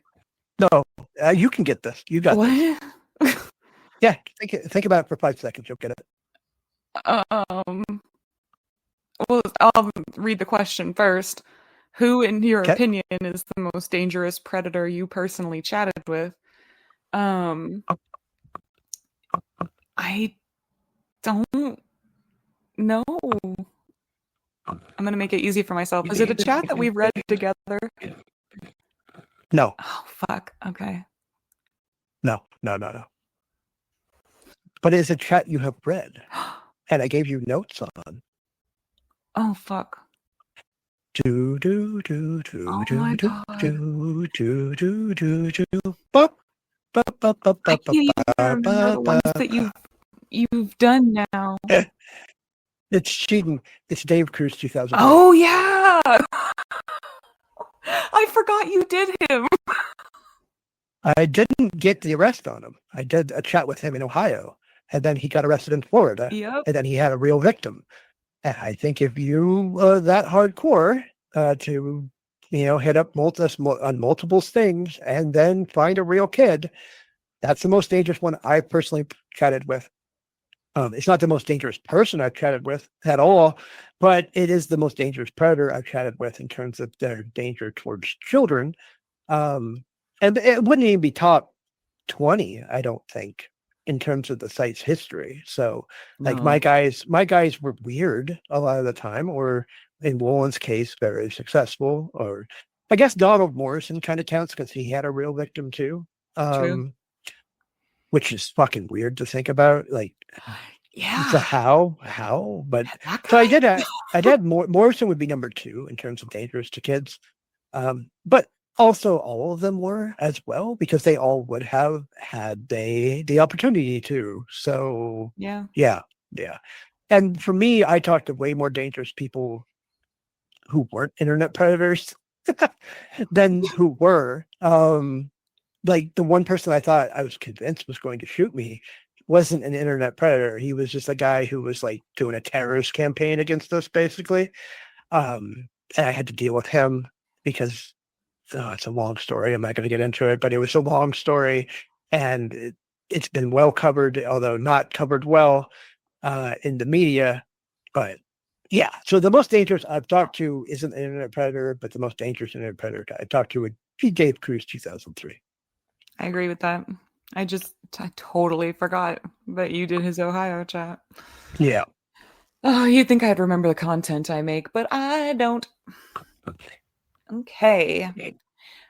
I mean, this one's more of an opinion, but do you think PJ would work in the modern social media era? If Uh, not, what would will need I to change? will will I say yes or no? I'm going to. Yes. Yeah, it will now. It wouldn't have when I shut the site down. When I shut the site down, everything was on the side of the predators because iPhones, man, iPhones, man, and the chat rooms are dead, which Yeah. was because of us. So at that point, I thought, well, the technological aspect is on their side. Now I think it would work in 2025 because I've used a lot of AI tools. I know people don't like AI, and I'm sorry you don't. I do. If I would have had AI back in 2004, 2005, 2006, oh my God, Oh yeah. we could have built the best decoy profiles you'd ever fucking see, ever see. We would have had blogs going back years on these profiles. You can do that with a couple well-written prompts. If I wanted to, I could go to ChatGPT or I could go to Claude and I could have them generate years of blog entries that are consistent, that are decently written. I could have them written from any perspective and tone of voice I'd ever want in a second. I had teams of people, volunteers, who were trying to make MySpaces and Facebooks back in the day. And it was hard work because they had to go through and write all this stuff. And then when you took the content to use as part of your decoy profile, you'd have to memorize it all. I could have hit, 5 prompts and had years of blog content. Now the image AI has gotten good enough that you can generate with good prompts consistent images of a character Mm-hmm. that look that look as realistic as real pictures do in a lot of ways, especially if you go, I used a filter on my pictures. Yeah. So there's ways with AI and technology and video filters that I think would make it viable today more so than it would have been when I shut the site down, because you could build these really, really three-dimensional, long internet history profiles without having to do all the grunt work of going through and writing the blogs and posting the blogs. You could have them all output for you and just copy and paste. So I do think it would work nowadays because technology has made it so you can make fake shit a lot easier, Yeah. Fake shit is now available to everybody. to everybody. And a lot of it looks if you do it right and you use the right generator, it looks real. Like you Yeah. can fool people, especially the kind of guys that are out there looking for underage kids.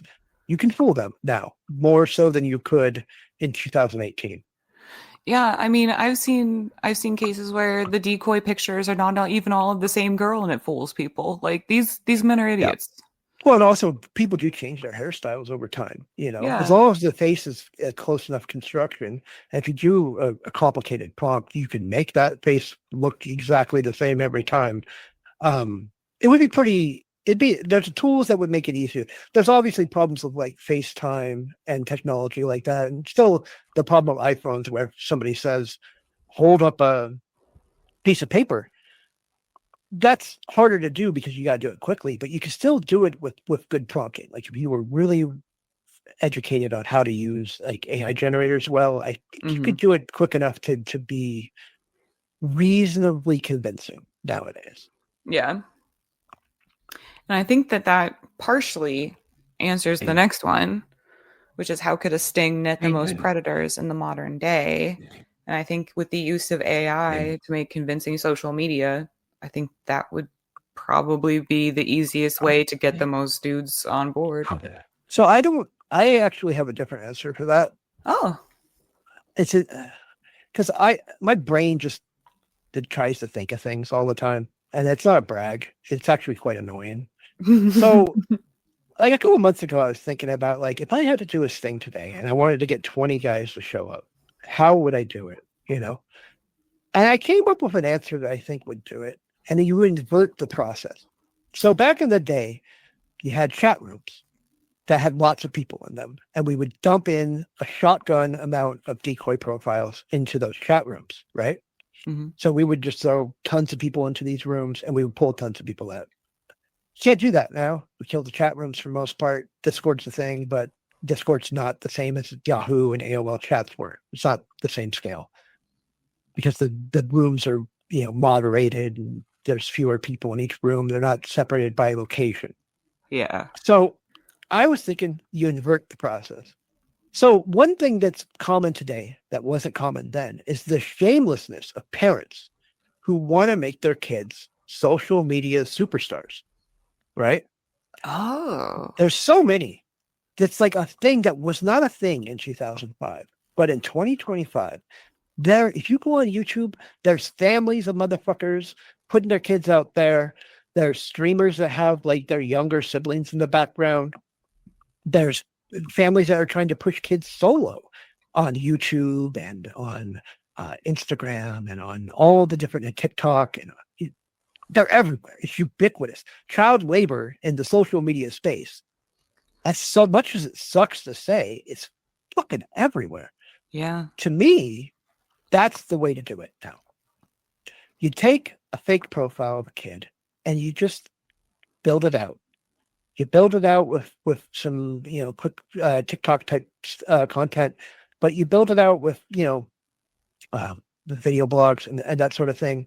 And then instead of having like one volunteer per attempted child social media celebrity, all the incoming contact is not from a central room like it was in chat rooms, right? So the contact that comes in is direct messages, DMs, private messages. Mm-hmm. So you just have people take the incoming DMs and work the conversation that way. So you have 20 people playing one kid instead of 20 people playing 20 kids. You get my point? Yeah, that makes sense. And so as contact comes in on Twitter, if you have somebody that looks young enough on Twitch, I thought one of the better ways you could do it, you have somebody who's like 19, and then you have somebody who looks younger, and they walk around in the background, and then the people in the chat go, "Who's that?" And then you kind of build it out that way. Or you could do it with YouTube videos. You could do it with different AI generated content. You could do it in gaming communities where, I'm 13 and I'm a pro Fortnite player, blah, blah, blah, blah, blah. Here's my clips. And you put the young AI generated voice over the clip without the video image of it. I think you would get contact via YouTube, via X, via Rumble, go down the list. And these real kids are out there doing this. So it's not unrealistic to do.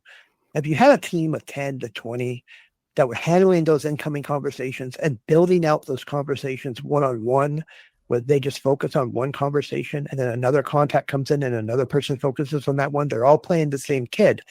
I think you could build a sting around that. Like, I think it's possible. I think you could get 10 guys in a weekend or 15 guys in a weekend if you scheduled it out well and you had good people playing the conversations. Yeah, I think so too. That's my opinion. I think you invert the process. You don't spread out like we did in a deep pool. You just have a deep character in a wide pool, Yeah, I would never come up with that, but that makes sense. Okay, what are your thoughts on content creator predator hunters? I'm going to guess you think they're morons. Yeah, I mean, there's a clear delineation. If they get arrests, great. If they film bullshit, so they can get social media subscriptions and Patreon members, and to make themselves famous, and to whack themselves off online about what a great guy they are. I'm a great guy. Look what I do. Fuck them. Just fuck them. The laws are on the books. I know the laws are on the books because I fucking testified at some of those fucking committees that made the laws. I know you can get arrests because we went and got lots of arrests when it was harder, Yeah. when it was technologically harder, when it was harder to prove your evidence. It's way easier to prove your evidence now. Record your screen. So much easier. Here's the video of the chat log as it fucking happened. Thank you. Done. So yeah, if they're not getting arrests, if they're getting arrests, yay. I also don't like the guys that just like try to like make it about themselves. Like build a Yeah. team, man. Build a team. Build a team. I turned down so many like people trying to give me awards and stuff back in the day. Like they're like, oh, I'm gonna give me this internet citizen guy award. And I'd be like, no, give it to all of us. This is a team effort. You can do so much more with a fucking team. Like, don't be a cunt that tries to go out there and just like, oh, look at me. I'm Mr. Man over here. Give me a movie deal. Yeah, me. Like, F you. You build a team. Build a team. There's people out there that will help you. Build a team. Yeah, I mean, I bet there's a lot of people offering to help too. Yeah, and then they go, no, let me do it. Like, nah, fuck that, man. You bring the people on. Like when I started up back in the day, that was our focus, build a team. And we got attacked by a woman named Julie Posey, for example. And she had a Lifetime movie about herself because she got 6 guys arrested or whatever it was in Kansas because she saw a guy solicit her daughter on a chat program. And so she pretended to be her daughter and worked with a cop and got like 6 to 12 guys arrested. Hey, good. Clap. All right. Good shit. Good shit. Then I come along, my smarmy ass comes along, and I'm like, I'm going to build a big old crew, motherfuckers. And she goes, she attacked us. And I'm just like, come on, give me alone, Why? That's so confusing. because her movie was called The Julie Posey Story. Oh, And she did interviews where she was talking about how much work and how hard it was and how hard you had to be trained. And because she had the right training to do it, that made her better. Oh, oh, oh, oh. I is did a she head to French? head. No, I did a head to head debate with her back in the day. And because she just kept attacking us. And eventually I got her to go on a Fox News program and just like, we had it out. Oh, And the really? crowd, yeah, and the crowd clapped for me because I played the populism card. I said, I'm telling the people, you have a role. Come on over. We'll use your help. She says, leave it to her. I did this shameless, like, fucking bullshit. But it's true, but it was also very shameless. And she stopped attacking us after that. So it worked. But yeah, I had a whole head to head with her. And people today who like try to make it about themselves remind me of her back then. And I don't like them. That's Yeah, that, I think that's fair. yeah. Okay. And this is the one question that I wrote. Because yeah, just surprise everyone. I solicited these questions from my chat readers because anything that I'm curious about, I just bother Xavier for. But I figured I'd prioritize their questions. But I asked this one because I would like to, you know, have it be part of this. Why did you decide to give me access to the archive? Did I have blackmail on you? I personally tell everyone I threaten to release your secret chili recipes to the world when asked, and I do when people say, so how did you get this? A lot of the times I say I have blackmail on him. I'm going to release his secret chili recipes, and then they don't believe me, and I don't know why, because it's a plausible thing to say. But I don't know how to answer this one because I don't particularly know the answer. Well, the answer is pretty easy. I mean, the answer is that you emailed actual paragraphs Yeah. and well-written sentences in an email. And I get a lot of emails, even to this day. And I've shown you some of the emails I get from people. Some of them are great. Some of them are great. They're not the most well-written, No. properly constructed emails, as you well know. Mm-hmm. So when I get an email that is formatted with proper paragraphs and the sentences have words that are spelled correctly, I tend to read them because it's so fucking rare. Even back in the day, it was fucking rare. Like even people who would email like positive things, it would be like gibberish half the time. So I got a well-written email. I read it. And, you asked questions in it. I answered the questions, and then I clicked on your YouTube link that you put, and I didn't think anything else about it after I emailed you back. And then the YouTube algorithm suggested to me Blindsy, your Yep. Blindsy video, and I watched it, and I saw the algorithm, the thumbnail, and I said to myself, "Fucking Blindsy, why is that making me so angry?" And I couldn't.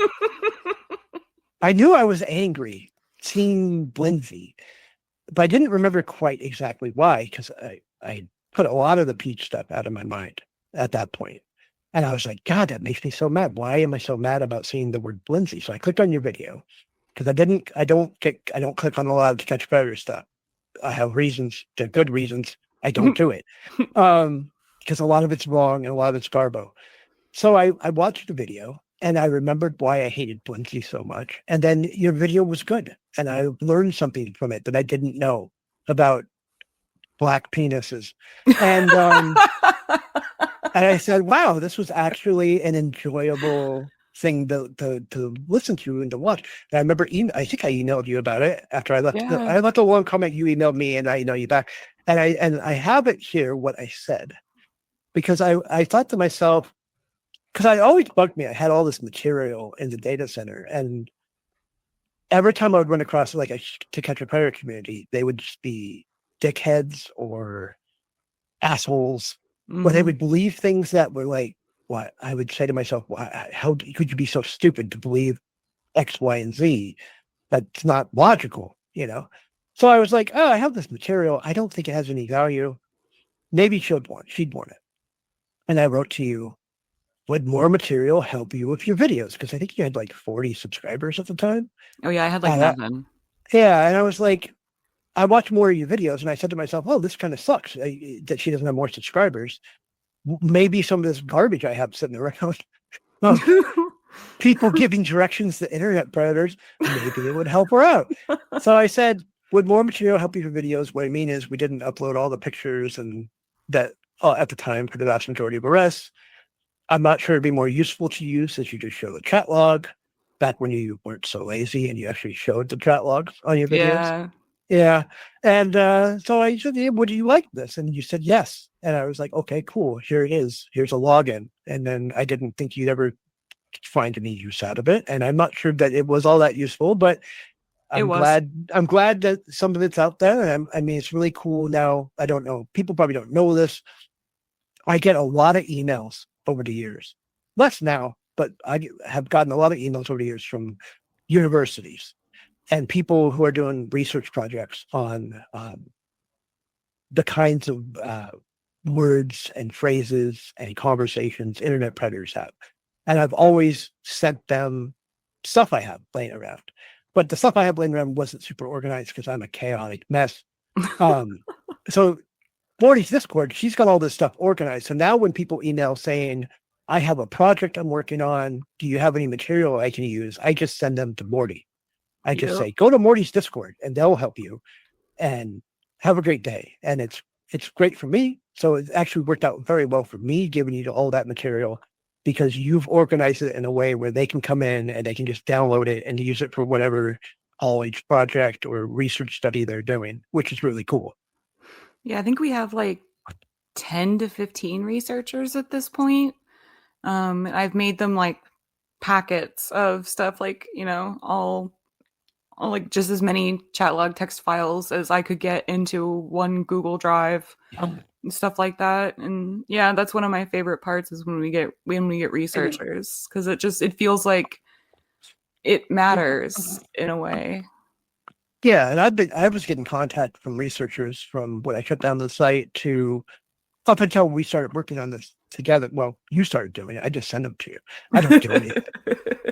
I don't do anything. I give you a login and said, here you go.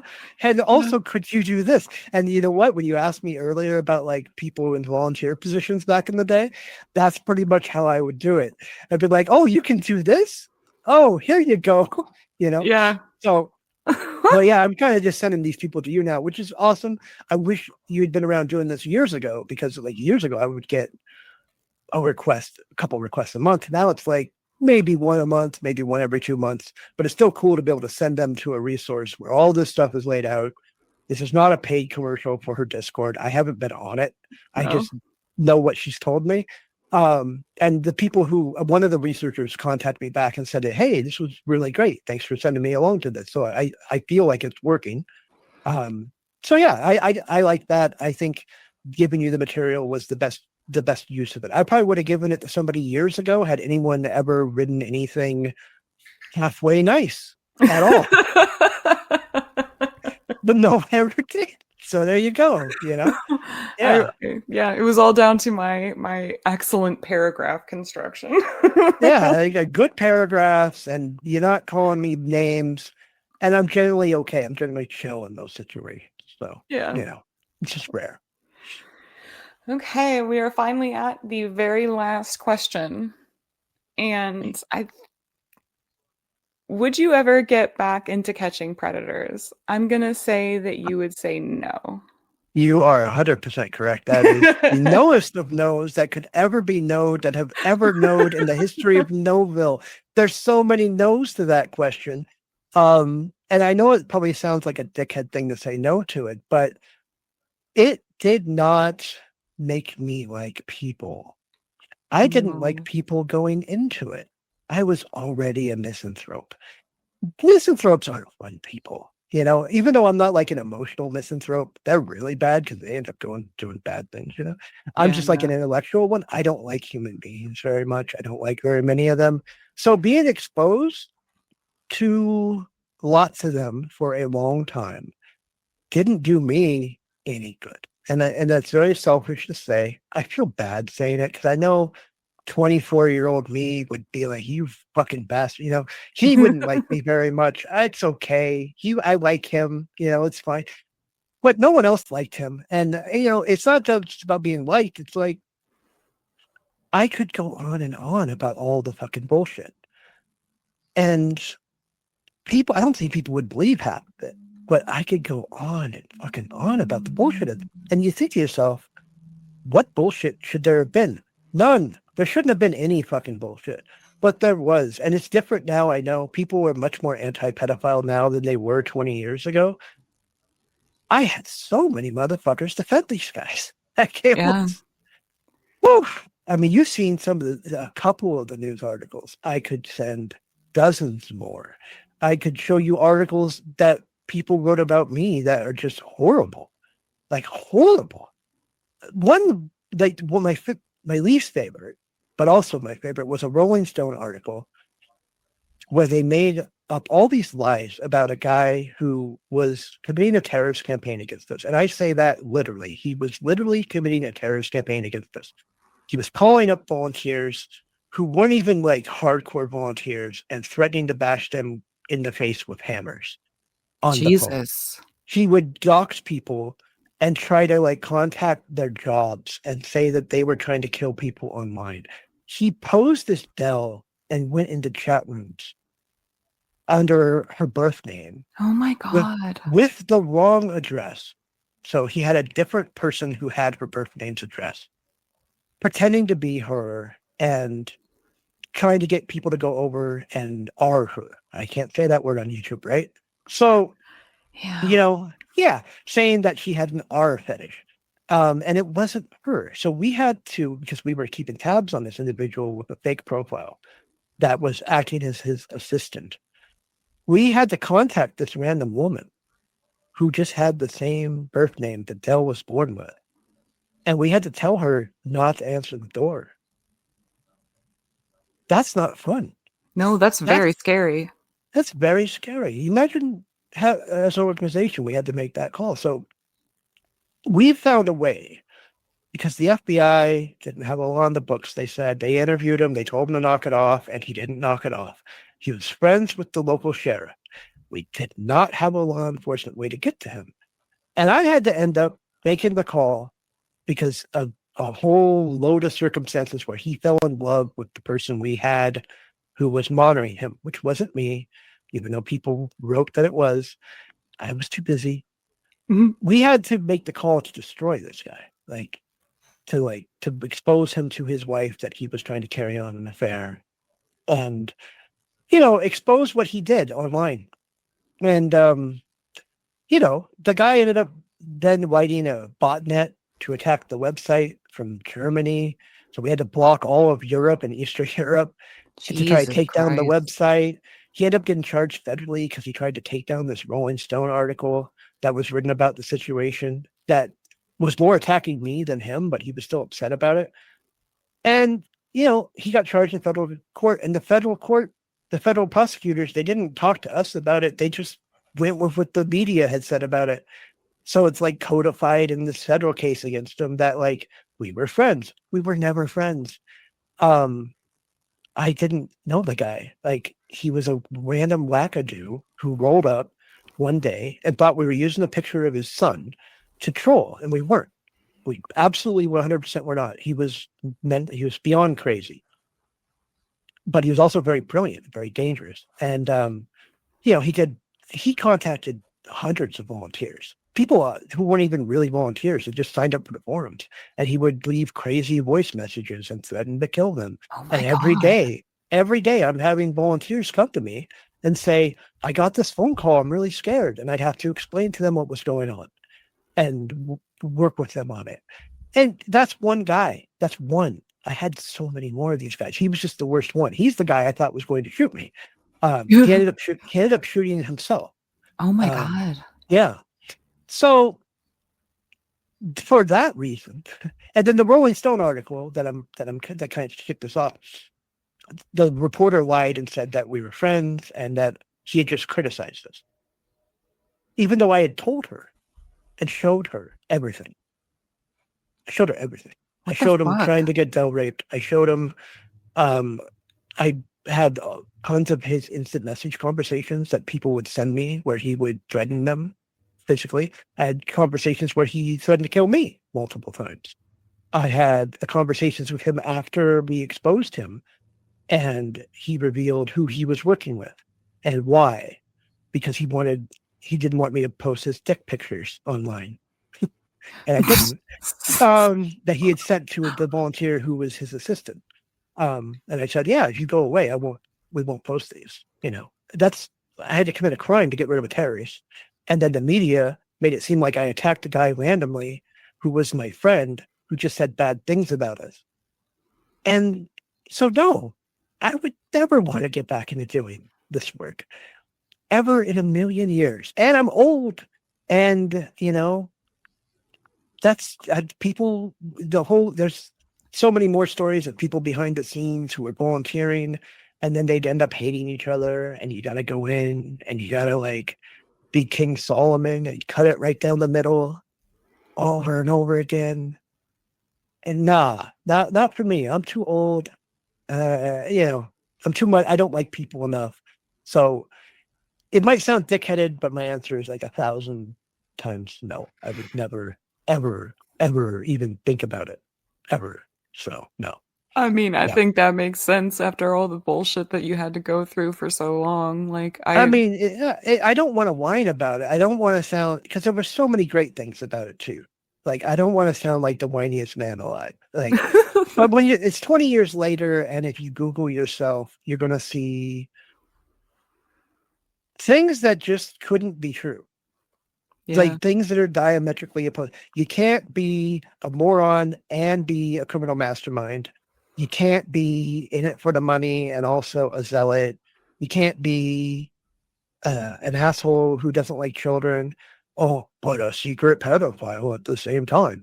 That doesn't work. And it's, and I feel bad for anyone on the internet now, whoever gets a name, whoever does anything good or big or even becomes a celebrity of any type online. I was a Z level one. I got so many fucking death threats and smoke from the media and problems out of it. I can't even imagine how bad it is for people now. Like, they're better people than I am. Anybody who would try to like do a concerted, legitimate effort now, because I 2025 internet is an entirely different beast than it was back then, and it was Oh bad yeah. enough back then. Yeah, it is disgusting now. Yeah, I mean, I've seen stuff that you've gotten, and I'm just like, Yeah. that reminds me of that. But she also has 1,000 followers, If you had a TV show, Yeah, I mean, extrapolate that out, it- it's, yeah. I already get enough bullshit, and it is minuscule compared to people who have like an actual audience in any way. And I wouldn't be able to do it. I'm already like tired of being, people obsessing in weird ways, like, and it's just going to get worse. And I can see how that would become so exhausting that it wouldn't be worth it at all to get back into it. Like, I definitely understand that. Yeah. And at 46, you know, I'm still quick enough on new technology, but I'm not going to be for very much longer, you know. Yeah. So that's I'm sure there's some really smart young guy out there who's going to think to himself, hey, I can get a whole bunch of arrests if I just do X, Y, and Z. And hopefully they pop up and they're not a weirdo like some of these dudes have been, Oh, come on, yeah. that seem to be floating around. Hopefully somebody comes along and puts together a team and, helps out because it is still a big problem. Um, I don't think it's a smaller problem now than it was then. It's just they don't have the chat rooms centralizing the contact the same way that we did 20 years ago. Yeah. Yeah. Well, that was a really good interview. Thank you. I mean, you answered most of the questions. You could probably just cut my parts and just ask Yeah. yourself the questions, You had and all it's the interesting parts. and it will be a better listen, I guarantee. So, No, I think yeah, only you thinks that. But thank you for doing this for me because it meant a lot to me. Um, Even though, like you said, oh, no one's gonna want to listen to that. I think people will, and if they don't, I don't care because it's mine. I'm allowed to do whatever I want. hey, that's fine as long as you have that outlook and you're not thinking that like you're going to get 20 comments on your video about it because you won't. But yeah, I had fun and I love talking about the old stories. You know, it's interesting because I'll go through and I'll have to like do research because I've been online too long, and when you're online a lot, it accumulates like it's like smoking pot every day, but all the time. Yeah. Your memory goes. So like it's fun for me to go back and look up the old stuff that I still have because I documented everything and kept the data. So it's fun to go back and be like, did I remember this right? And then usually I'll have remembered it right, but once in a while I'll be like, oh no, actually, well, I looked up the Lorne stuff for the Kentucky thing. Hmm. I'd forgotten how many things we had already done in Kentucky in that year because we had been doing so many things. They just kind of blended together in a way all these Yeah. years later. I didn't realize that was our third one until I looked it up for this. And I was like, oh, and I pieced together the timeline. And that was a lot of fun and I enjoyed doing it. So that was fun. Thank you for that. You're welcome. See, I'm supposed to be thanking you for doing it, and now I'm telling you you're welcome. So, how did you manage that? You flipped it around on me. But yeah, I don't know how to end this. Do you know how to end this? You say, go to my Patreon and my Discord. And that's what you do, right? Oh God, yeah. Yeah. Here, I'll do it for you. Want me to do it for you? Yeah, yeah. Please. Okay. Yeah. So go to her Patreon where she posts all this stuff and she posts other things as well. And if you have a lot of money, give her a little bit of money because she doesn't have a lot of money. And that's what the point of fucking Patreon is. Then, if you don't want to join a Patreon for money, you can join it for free and still get access to most of the things that she posts, including comments by people like myself who sometimes come and argue with some of her Patreon people. Yep. And then go to her Discord and you can talk to a whole bunch of people that I've never been in there. So the Discord is a Discord and it's got people in it and they talk about penises, I think. So Sometimes. sometimes I think they talk about penises, really ugly ones. If you're really into talking about ugly penises, join her Discord. It's linked in her YouTube channel description. Yep. And like and subscribe. That's how you do that, right? You did There you really go. well. You did way better than I would at this point. There you Because go. it is almost, so for people who don't know, it's almost 10 o'clock. And I'm tired. So yeah, hey. Bye everybody.